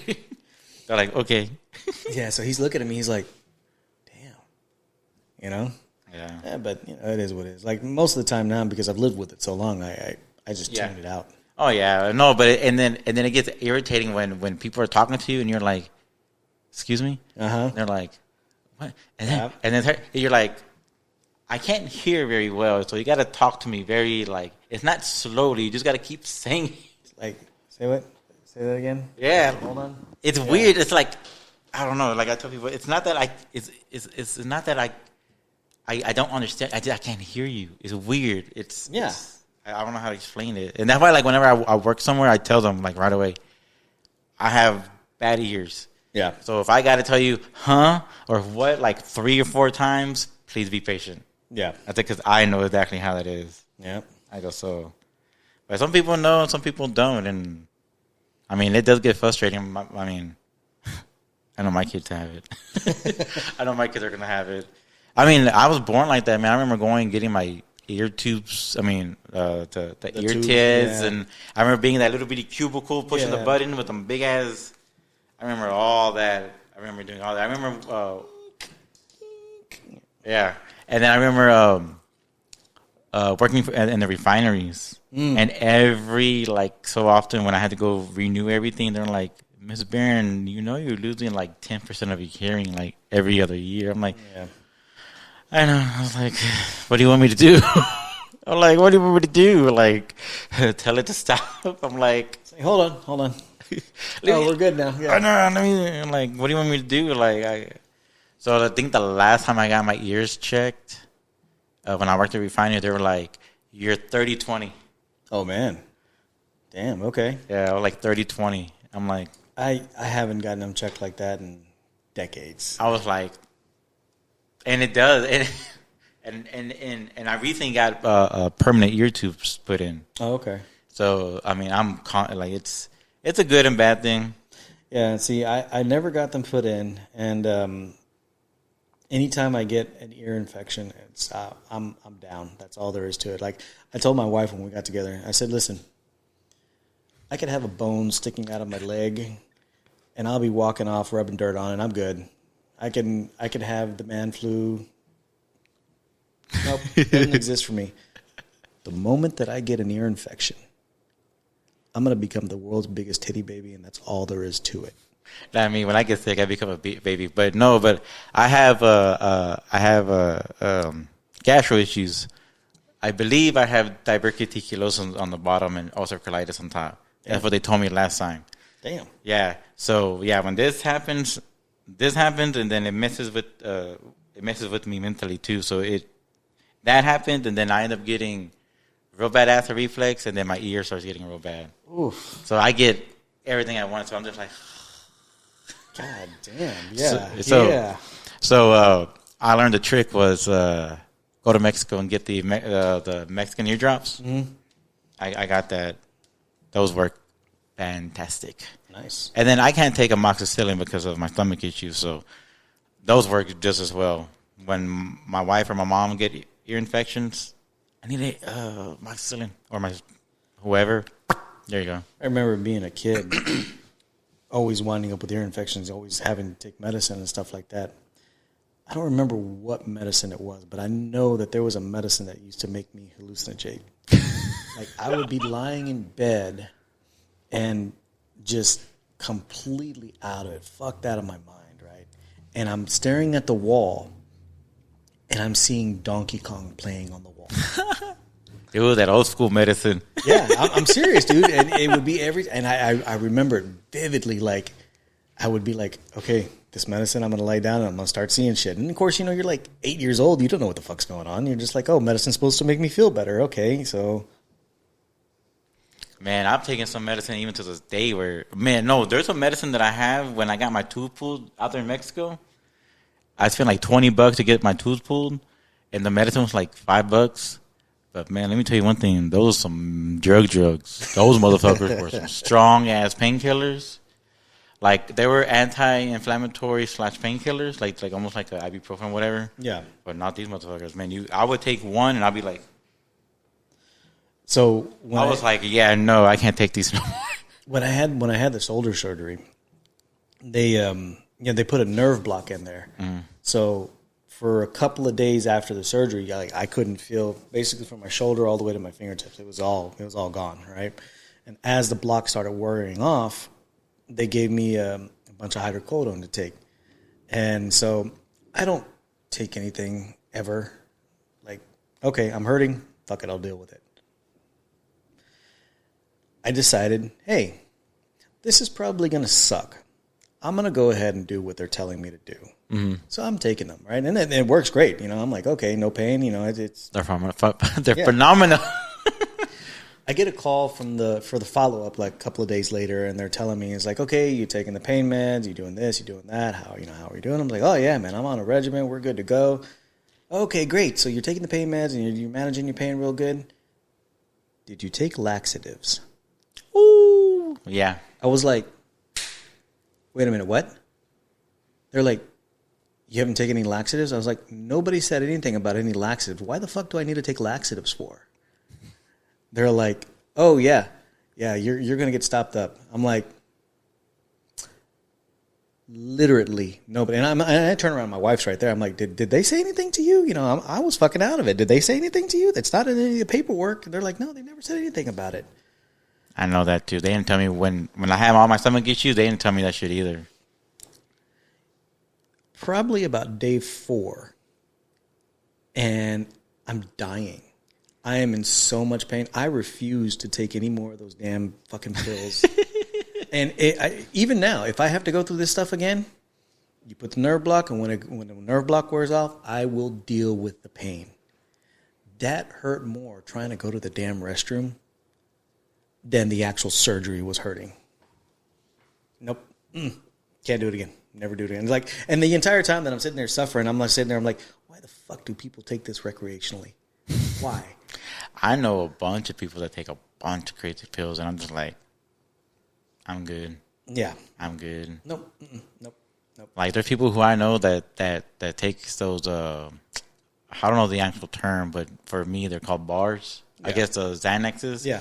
They'll take like 2 big stacks and drink it with a beer, and I'm like, are you shitting me? I was like, the one time I did that because I had kidney stones and I took one part of a Xanax and drank a beer because it wasn't working. I said, I woke up 14 hours later. I said, and I told myself, never again. I said, never again would I do that. Never. Nope. And then, yeah, I would never mix alcohol and pills ever again. Like I said, that was the first and last time I did that. So I did it with a Tylenol sinus. And this was before they really started cracking down about what they were selling over the counter. Oh, yeah. And I remember it was a bunch of friends of us. We had gone up to San Antonio for the weekend. We were going to party and all that shit like that, right? And my allergies were kicking my ass that day. So I was like, hey, y'all guys are going to the store. Pick me up a couple of things of Tylenol sinus, right? I'm going to be here at the bar. So I'm sitting there drinking Jack and Cokes at the bar, and then they come back and they toss me the little 2-pack thing that you rip off. And so I take that and, finish up, and then later on I took another one. And then so we're in the middle of the night, right? And it's probably like 1 or 2 o'clock in the morning, and we're in this club, and it's like a 3-story club and stuff like that. And we're partying, and all of a sudden, I remember somebody called my name, and I remember looking, like I think I was on the 2nd floor, right? So I was looking down at the dance floor here, and then somebody called me over there, and I turned around to look at them. My vision did this shit. I was like, what the hell just happened? That was me when the first time I did shrooms last year. Oh my goodness, bro! I was at this big weed event, and I had a band because we were. It was me and my brother-in-law. We had our own podcast too at the time. We were called the Southside Smokeout, and we were doing a live event there, and it was his turn to go, and I was gonna go off and check everything out. And I walked up to the bar because I had the band. I was like, what do y'all got to drink? Because I kind of don't drink no more because of my stomach. So I was like, I'll take a Coke. Before my stomach got bad, I was drinking soda. So I was like, I'll take a Coca-Cola. Like, okay. And the guy was like, you want to take a shroom together? And I was like, I've never done them. He was like, whoa. I go, well, how about this? I said, give me a piece. It's like, give me a small piece, and then come over to where we're at, and I'll give you some stuff that we have. And they're like, all right, bet. It was like a big old chunk, but it was like a chunk out of a chunk out of another chunk. It was like a big-ass piece, and that one big-ass piece was like a gram. And I ate it. It's the nastiest motherfucker ever. I drink maybe 20 minutes and walking and looking at everything. I was just like, whoa. I was like, whoa. And then they had all, everything was going. They had music and the visuals were going. I was just like, yeah, I was just like tripping. I was like, what the hell? But man, that was crazy. I've eaten shroom. I eat shrooms and all that, but I don't eat it like on a daily. But I know my therapist was like, they're working with that in clinical trials to clear depression, anxiety. I'm like, I don't know. That's why I've been reading about it. I'm like, that's why. I'm trying to figure out a better alternative of not having to be on antidepressants. Yeah. I've been to therapy quite a few times actually, and each person that I see depending on what is going on in my lifetime frame, they've more or less helped overall. I do remember like one of the first therapists I ever saw, like I was sitting there talking with him and telling him things that was going on and stuff like that. And the first thing he does, he brings out the pad and he starts, writing all this shit down. And he's, okay, here, you're going to take X, Y, Z. And I'm like, I'd rather talk about this and work through it than sit there. And he's like, no, okay, we're going to do that too, but here. And it was like automatically, like, I don't even think we were maybe halfway through our conversation before he just starts pumping in all the pills, right? And I remember thinking, I was like, no, man, no, I'm not digging this. And I think I went back to him maybe 2 more times before I was like, okay, no, this isn't working. I need to find someone else. And so, the next person I found, and I'm sitting there talking to them and, telling them everything and who had already been seen and all that stuff like that. And they're like, oh, you saw this person? Is like, do they look like this? Do they talk like this? Are they located over there? And they're like, I was like, yeah. Why? And I was like, okay. Yeah. I was like, oh, okay. Yeah, I know. Like my doctor and my brother, they told me the same thing, and it was like literally word for word. They were like, and this was like days apart, and they were like, finding a therapist is like shoes. You got to find the right one that fits you. They both said it like word for word. Yeah. So I was like, okay, cool. And I mean, I trust my doctor. My doctor was the one who found out my gastro issues, so I trust him. And I was actually on some antidepressants that he actually, prescribed me a while back and all that. And, I was on them for a bit, and then I wanted to get off them. So I got off of them, and like I said, stuff started happening, and I seen a therapist. And I mean, I seen him for the first time. I mean, he sat there. I mean, he didn't write nothing down. He sat there. He listened to me. Yeah. He talked to me. Yeah. He conversated with me. And then at the end, he was like, look, I can see your anxiety is real bad. Yeah. He's like, you know what? I know you were on this one medicine, on this one, pill before. He goes, I'm going to lower it down. He goes, how were you? He was asking me like questions and all this. And I mean, I know that's a sign of a real good doctor. Yeah. Like first he listened to me, and then he was like, okay, you know what? Get back on, we're going to take this one. Instead of doing this one for your anxiety attacks, take it more at night. And we're going to use this new one I'm going to give you for your anxiety attacks. It sounds like he wanted to get to know you, and figure out, why you're there before he put on that doctor hat to say, okay, this. Yeah, and I mean, and he's a pretty young dude too. He's I'm gonna say maybe between late 20s and maybe maybe late 30s, maybe early 40s. He's first dude I seen. Hey, you lucked out then, man. I know. That's all there is to it. I know, because like for me, when I was going, I had like crippling anxiety, dude, like to the point where like I would feel like I was having a fucking heart attack. Yeah, where you start. No, like I'm literally clutching my chest and bending over. That happened to me one time. I remember one time that happened to me. My mom had to rush me to the emergency room because I was just like, yeah, I know which one. Yeah, and it was like, and it wasn't just the one time. I was having them fairly regularly like that, and that's when I was like, okay, I need to figure out what the hell's going on, because first thing I do is like, I'm having a fucking heart attack, right? And so like I'm not getting the thing on and all that stuff like that. And it's like, well, okay, no, that's not exactly what's going on. What the hell is going on, right? So then I talked to my general practice, and he's like, hold on, wait, what? Did what? And so he grabs the EKG machine and he checks me all out, and he's like, no, you didn't have a heart attack, dude. You had a panic attack. I was like, I had a what? And he goes, yeah, man. He's like, you've been going through a lot, and you've got a lot of anxiety about you right now, and this is one of the major signs. It's like, you need to go talk to somebody. Yeah, I know. That's what a lot of people have been telling me to go talk to someone, and I really didn't. And just recently, like I said, I finally was like, man, you know what? I need to. Like, it's man, mental health, dude. That's a real thing, dude. A lot of people don't understand just how much.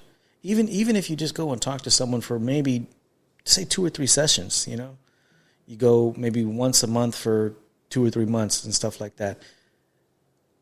For me, what I found when I go through that process is that I enjoy being able to sit there and talk to someone who doesn't necessarily know me, and I don't necessarily know them. They're coming at it from a complete objective point. Yeah, they're coming from the neutral point. Yeah. Exactly. And so, and then part of it too is like, the last time that I went, after my brother passed, And because everything was so sudden and all that stuff like that, I needed to talk to someone. And so I went to a grief counselor, and I saw that grief counselor for quite a while. And they definitely helped out, like, a lot. Like, anyone now who is dealing with things and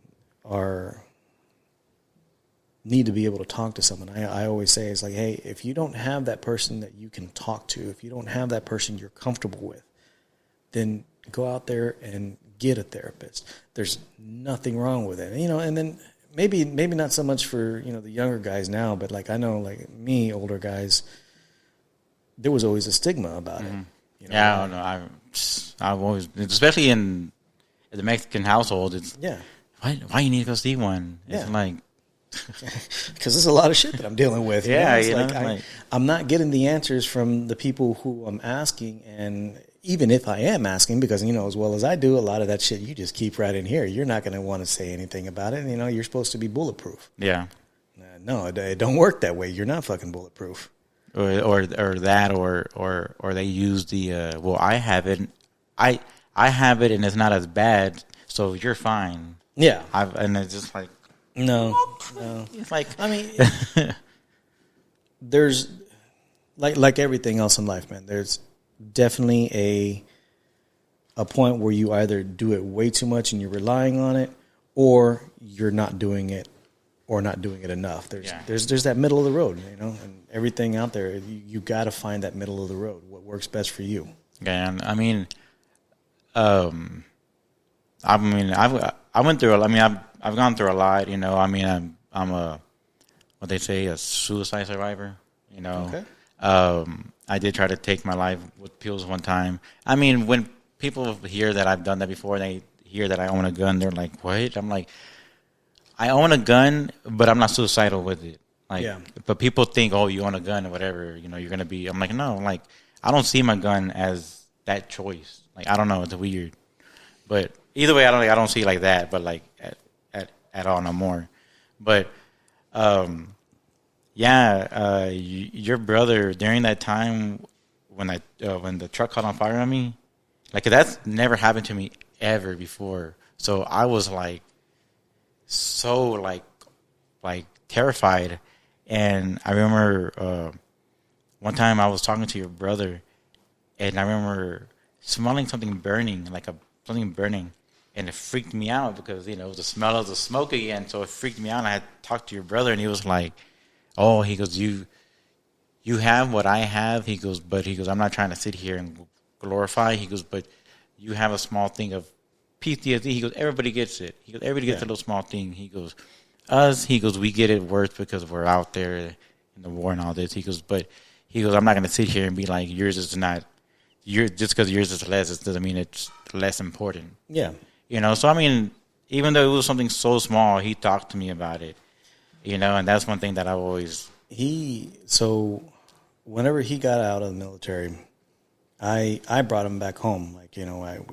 We drove out there to California, and we packed him all up, and then we drove back home, and he came and he lived with me for a couple of years. And yeah, man, PTSD is a motherfucker. That's all there is to it. He had it, and he had it pretty bad. And like we were saying earlier, you have to find that therapist that works for you. Yeah. And he did. He went out there and he tried to go talk to people, and he tried to get therapy to help him out and stuff like that. And he had to go through several different therapists before he found the one that worked for him. And when he found the one that worked for him, man, there's a world of difference. A world of difference. I know for a good amount of years when he was back home and trying to get adjusted and trying to deal with everything that he was dealing with. I mean, it was, I wasn't able to talk with my brother. I couldn't, I would talk with him, we'd have conversations, and things would be fine, but there's always something there. That there's something there. And the last conversation that I ever had with him, it was the day before he passed. I went to my folks' house because he was staying with my folks at the time. He had moved out and went to go stay with my folks. My mom had kind of figured out how bad things were and really wanted him home to kind of help him through it. And I didn't know how to help him. And my brother he needed the help. So he was staying with my folks. Anyways, he had started, like I said, he had gone through therapy. He had found a therapist that worked for him. And things for him were just so much better by that point. And that very last conversation that we had, I was talking to my brother, and it was the same type of conversation that we would have before he left for the military. It was that same person that I had been missing for all these years. He was there. He was back. And it was a great, great conversation. And the funny thing about it is that we didn't really talk about anything. It was just a bunch of nonsense, a bunch of bullshit, just, fucking with each other, saying stupid shit, doing stupid shit, Those are the best conversations. Exactly. And that was literally the last conversation that I had with him. It was a great conversation. And knowing that he left on that high note for himself, it brought a lot of peace for me, because I would have hated to have known that he had left with the amount of turmoil that he had when he had it. But because he did go out there and seek that help, because he did want to be better for himself, and knowing that he put in the work and he got back there, I could say that with 110% guarantee. He was in a good place. That's one thing about Adrian that I always admired, was that, like, I remember in boot camp. Well, he went further. I'm talking about like ROTC boot camp.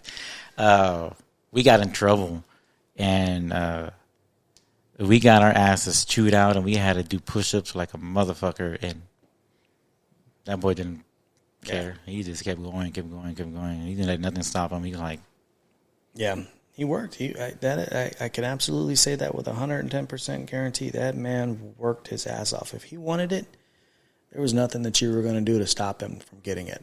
That's all there is to it. Like, I don't know. Do you remember his handwriting? Honestly, wasn't it crappy? Oh, yeah. Yeah, I remember now. So, for what he did in the military, he had to write out a bunch of stuff. And he really wanted to do it. And they were basically telling him, it's like, hey, if you don't get your handwriting at least to where people can understand it, then... He had doctor handwriting. I think he made doctor handwriting look like... Picasso handwriting. Exactly. So, and he did. I remember... I don't... When we were cleaning up his stuff, we found notebooks of him practicing his handwriting. The man must have been in his mid-20s at this point. There's no reason for, someone who's not serious about something to go through something like that at that point in their lifetime. Yeah. But he wanted it bad enough. And so that's what he did. He practiced his handwriting to make sure to get what he wanted. He wasn't going to take any kind of... No, or you can't, or anything like that. Yeah, I remember I talked to Adrian, actually, the day of, and I had messaged him, too. I was like, Happy Veterans Day, man. I was like, go out there and get drunk. He was like, I forgot what he told me. I think he told me, I'm already ahead of you, or something like that. I forgot what he told me. And that's all I remember. And I was going to message him, too, later on that day to see what. And I remember, because I would always call him up and wish him a happy Veterans Day. And that particular day at work was very, very busy for me. Like, I had waken up late and got to work, like, just about on time. Like, I might have been a minute or two late or something like that. And it was busy. So I didn't have a chance to give him a call. And I was figuring, okay, well, I'll call him when I get out of work, And I didn't get that chance to call him. Yeah, I know, and same thing. It's like I told my wife, I was like, man, I didn't get a chance to call him back and call him, see what, anything like that. And I mean, it was, it's so real because you hear this stuff on TV or whatever, and the day that it happens to you, you're just like, yeah, you you're don't at a loss. expect it. You don't. I mean, not that a tragedy is expected, but you just don't think it's going to happen to you. Yeah. And then it does, and then you're like, shit. Yeah. But the important thing, the important thing to think about it too is that, Adrian helped a lot of people even without him even knowing. Yeah. I mean, that boy has helped me. I mean, I'm pretty sure he helped out a lot of people. That is, in his passing, finding out who my brother truly was absolutely amazing because, like you're saying, he helped you out. He helped out everybody. Yeah. And it didn't matter. It's like, oh, you got a flat tire? I'm there. You need somebody to talk to? I'm there. Oh, you guys want to go out there and get shit-faced and you want a designated driver? I'll be the designated driver. Yeah. You need $5? Here, I got $250. That's what I got. It's yours. Yeah. That's one thing I tell my kids. I said, one thing I would never forget about Adrian is that he got me on anime. I said, so for as long as I can sit here now and be like, anime is Adrian. That's all I can say. And that's one thing that I'm grateful for too, is that now that I, even though anime is widely open now, but now I tell my kids, like, man. I tell you what, man. I'm the one that got him into anime, and I didn't know until he told me, like, way, way later on, what he remembers as his first anime. It was Vampire Hunter D.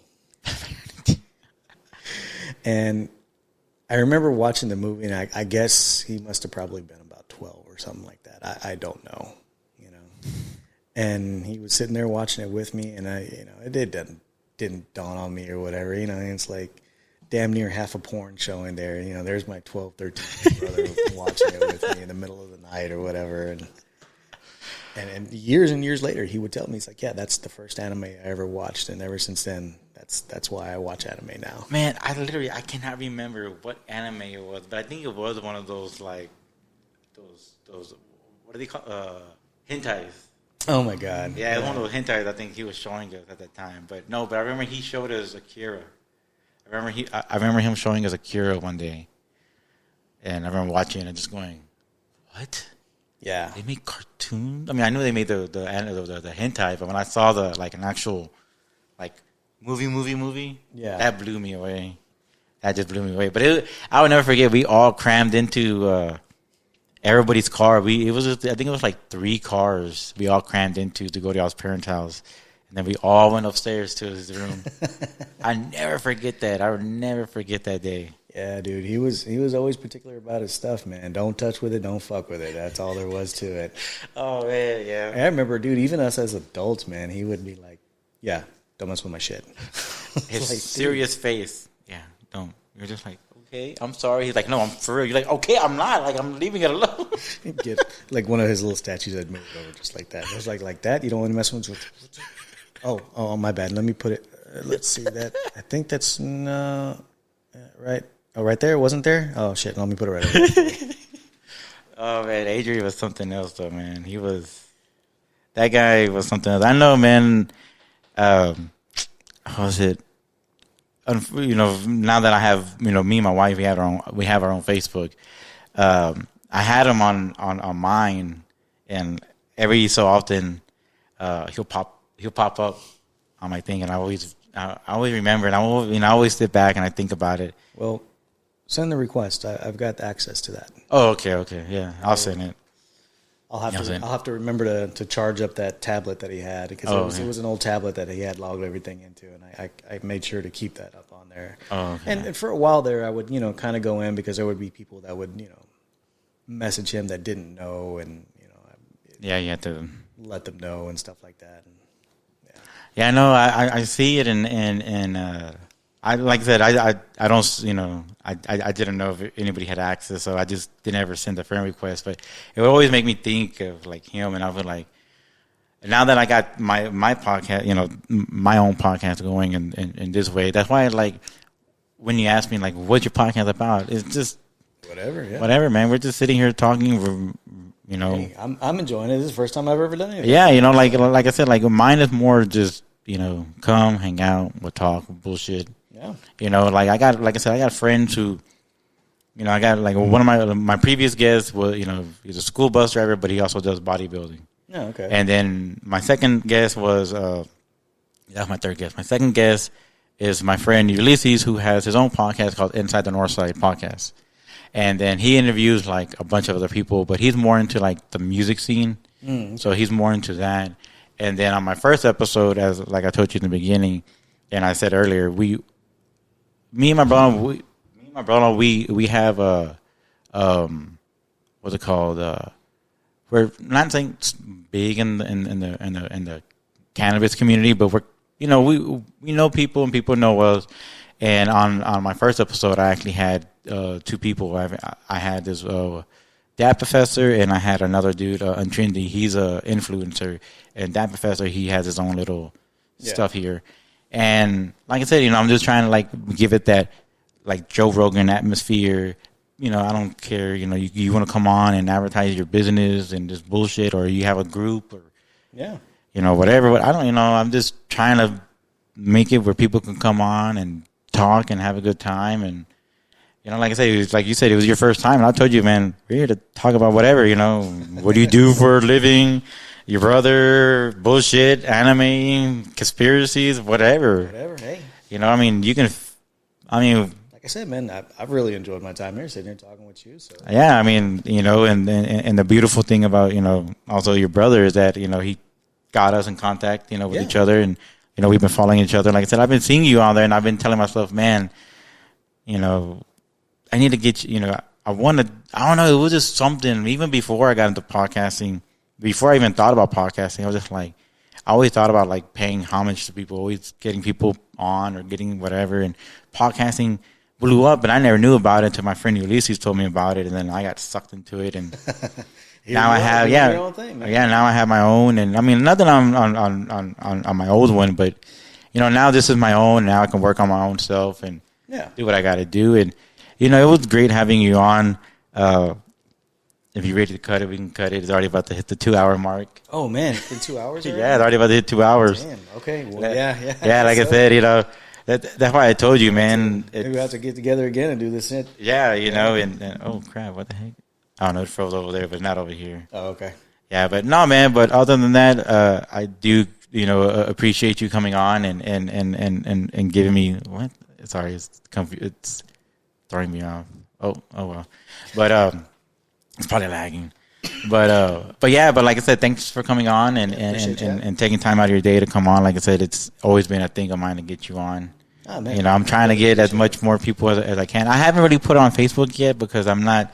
I mean, it's my podcast. All my podcast stuff is on Instagram, Spotify, and all that. I haven't really put it on Facebook yet because I don't know. I guess I'm not ready to go that far into it. Well, not go far into it. Like more of like.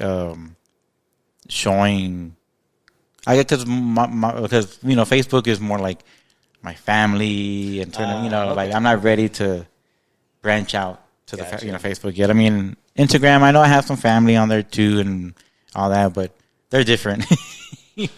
But like I said, other than that, man, thanks for coming on. I don't know if you share out any social media stuff or if you have anything going on or anything like that. Yeah, I do. I pretty much. See, Facebook, Instagram are the two that I'm generally on and am active on. And then I do have a Twitter, but that's more like I just read sports news on. Oh, okay.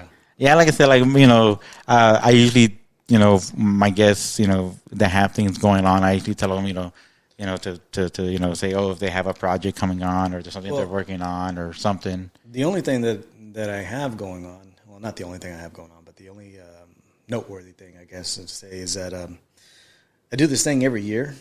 It's called Extra Life. Extra Life. So what it does is you ask for funds throughout the year, and all of the funds that you raise get donated to your local Children's Network hospital. Okay. So like here for us, that's Texas Children's. Yeah. And so I just re-signed up again in the past 2-3 years, I've actually been the captain of the team that we work with. Oh, okay, cool. And this year makes the 10th year for me. Oh, wow. And the organization overall, it's in its 15th year. Oh, wow. Yeah. So, and in some years we do really good. We'll make $2-3 grand, and other years we're struggling to make $200. It just depends. Yeah. But that's kind of what we do, is we try and raise money to get it over to Texas Children's. So. Oh, okay, cool. I got a cousin. Well, my cousin Joe, his wife works there at Texas Children. Oh, okay. Yeah, she works there, I think, in the NICU. Okay, cool. So that's pretty cool. Is there a link or anything? So the team is called Texas Children's Champions. Texas Children's Champions. Okay. And so what it is, it's a 24-hour event. Oh, okay. And you know what a Susan G. Coleman is? Yeah. So it's basically okay. So then, you understand. So it's the full, the full 24 hours where everyone walks around. Same concept, except you play games. Oh, wow, cool. So you can play, you do board games, you do, video games, or whatever, as long as you're gaming for the full 24 hours. Because the way that the thing started off is it was a bunch of guys that got together, and they were going over to their kids' hospitals, and they would play board games and video games with the kids that were in the hospital, so that way, they can enjoy. Yeah, entertaining. Yeah. So that way, they don't have to feel like they're in the hospital 24/7. So they started doing that, and then that just grew into the organization that it is now. Oh, and wow. That's pretty cool. Across the nation, I think overall last year they raised, I think it was 7 million, 10 million, somewhere in that neighborhood. Oh, wow. Yeah. Wow. And there are teams that, they're making, $100,000, $200,000 in donations, and it's like, hey guys, just toss a little bit our way. That's right, just a stack. Ooh. Yeah, basically, man. It's like, hey, man. Stack.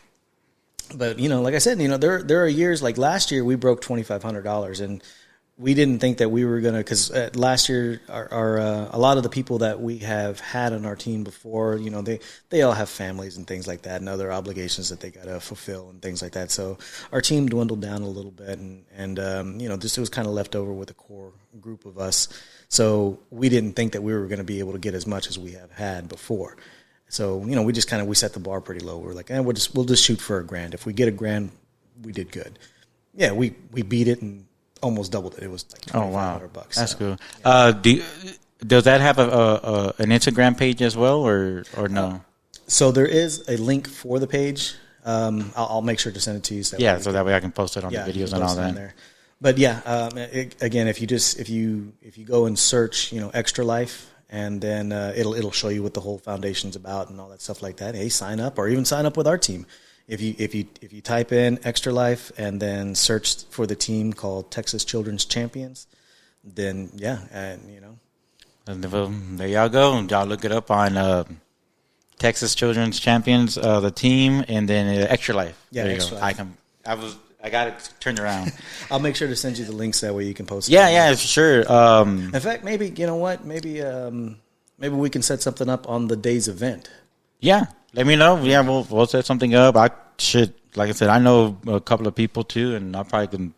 We'll put it out on the Kid Houston Instagram. I'm pretty sure some people. Yeah, for sure. Share it and probably follow along and probably even participate as well. Yeah. Because I got like I said, I got a lot of stoner friends that play games. So there you go. Yeah, man. It doesn't matter as long as you're gaming. Like my wife, she'll do it too, and she'll sit there, and then what she does is she'll play phone games and stuff like that. And like me, I started off, believe it or not, playing Minecraft with my kid.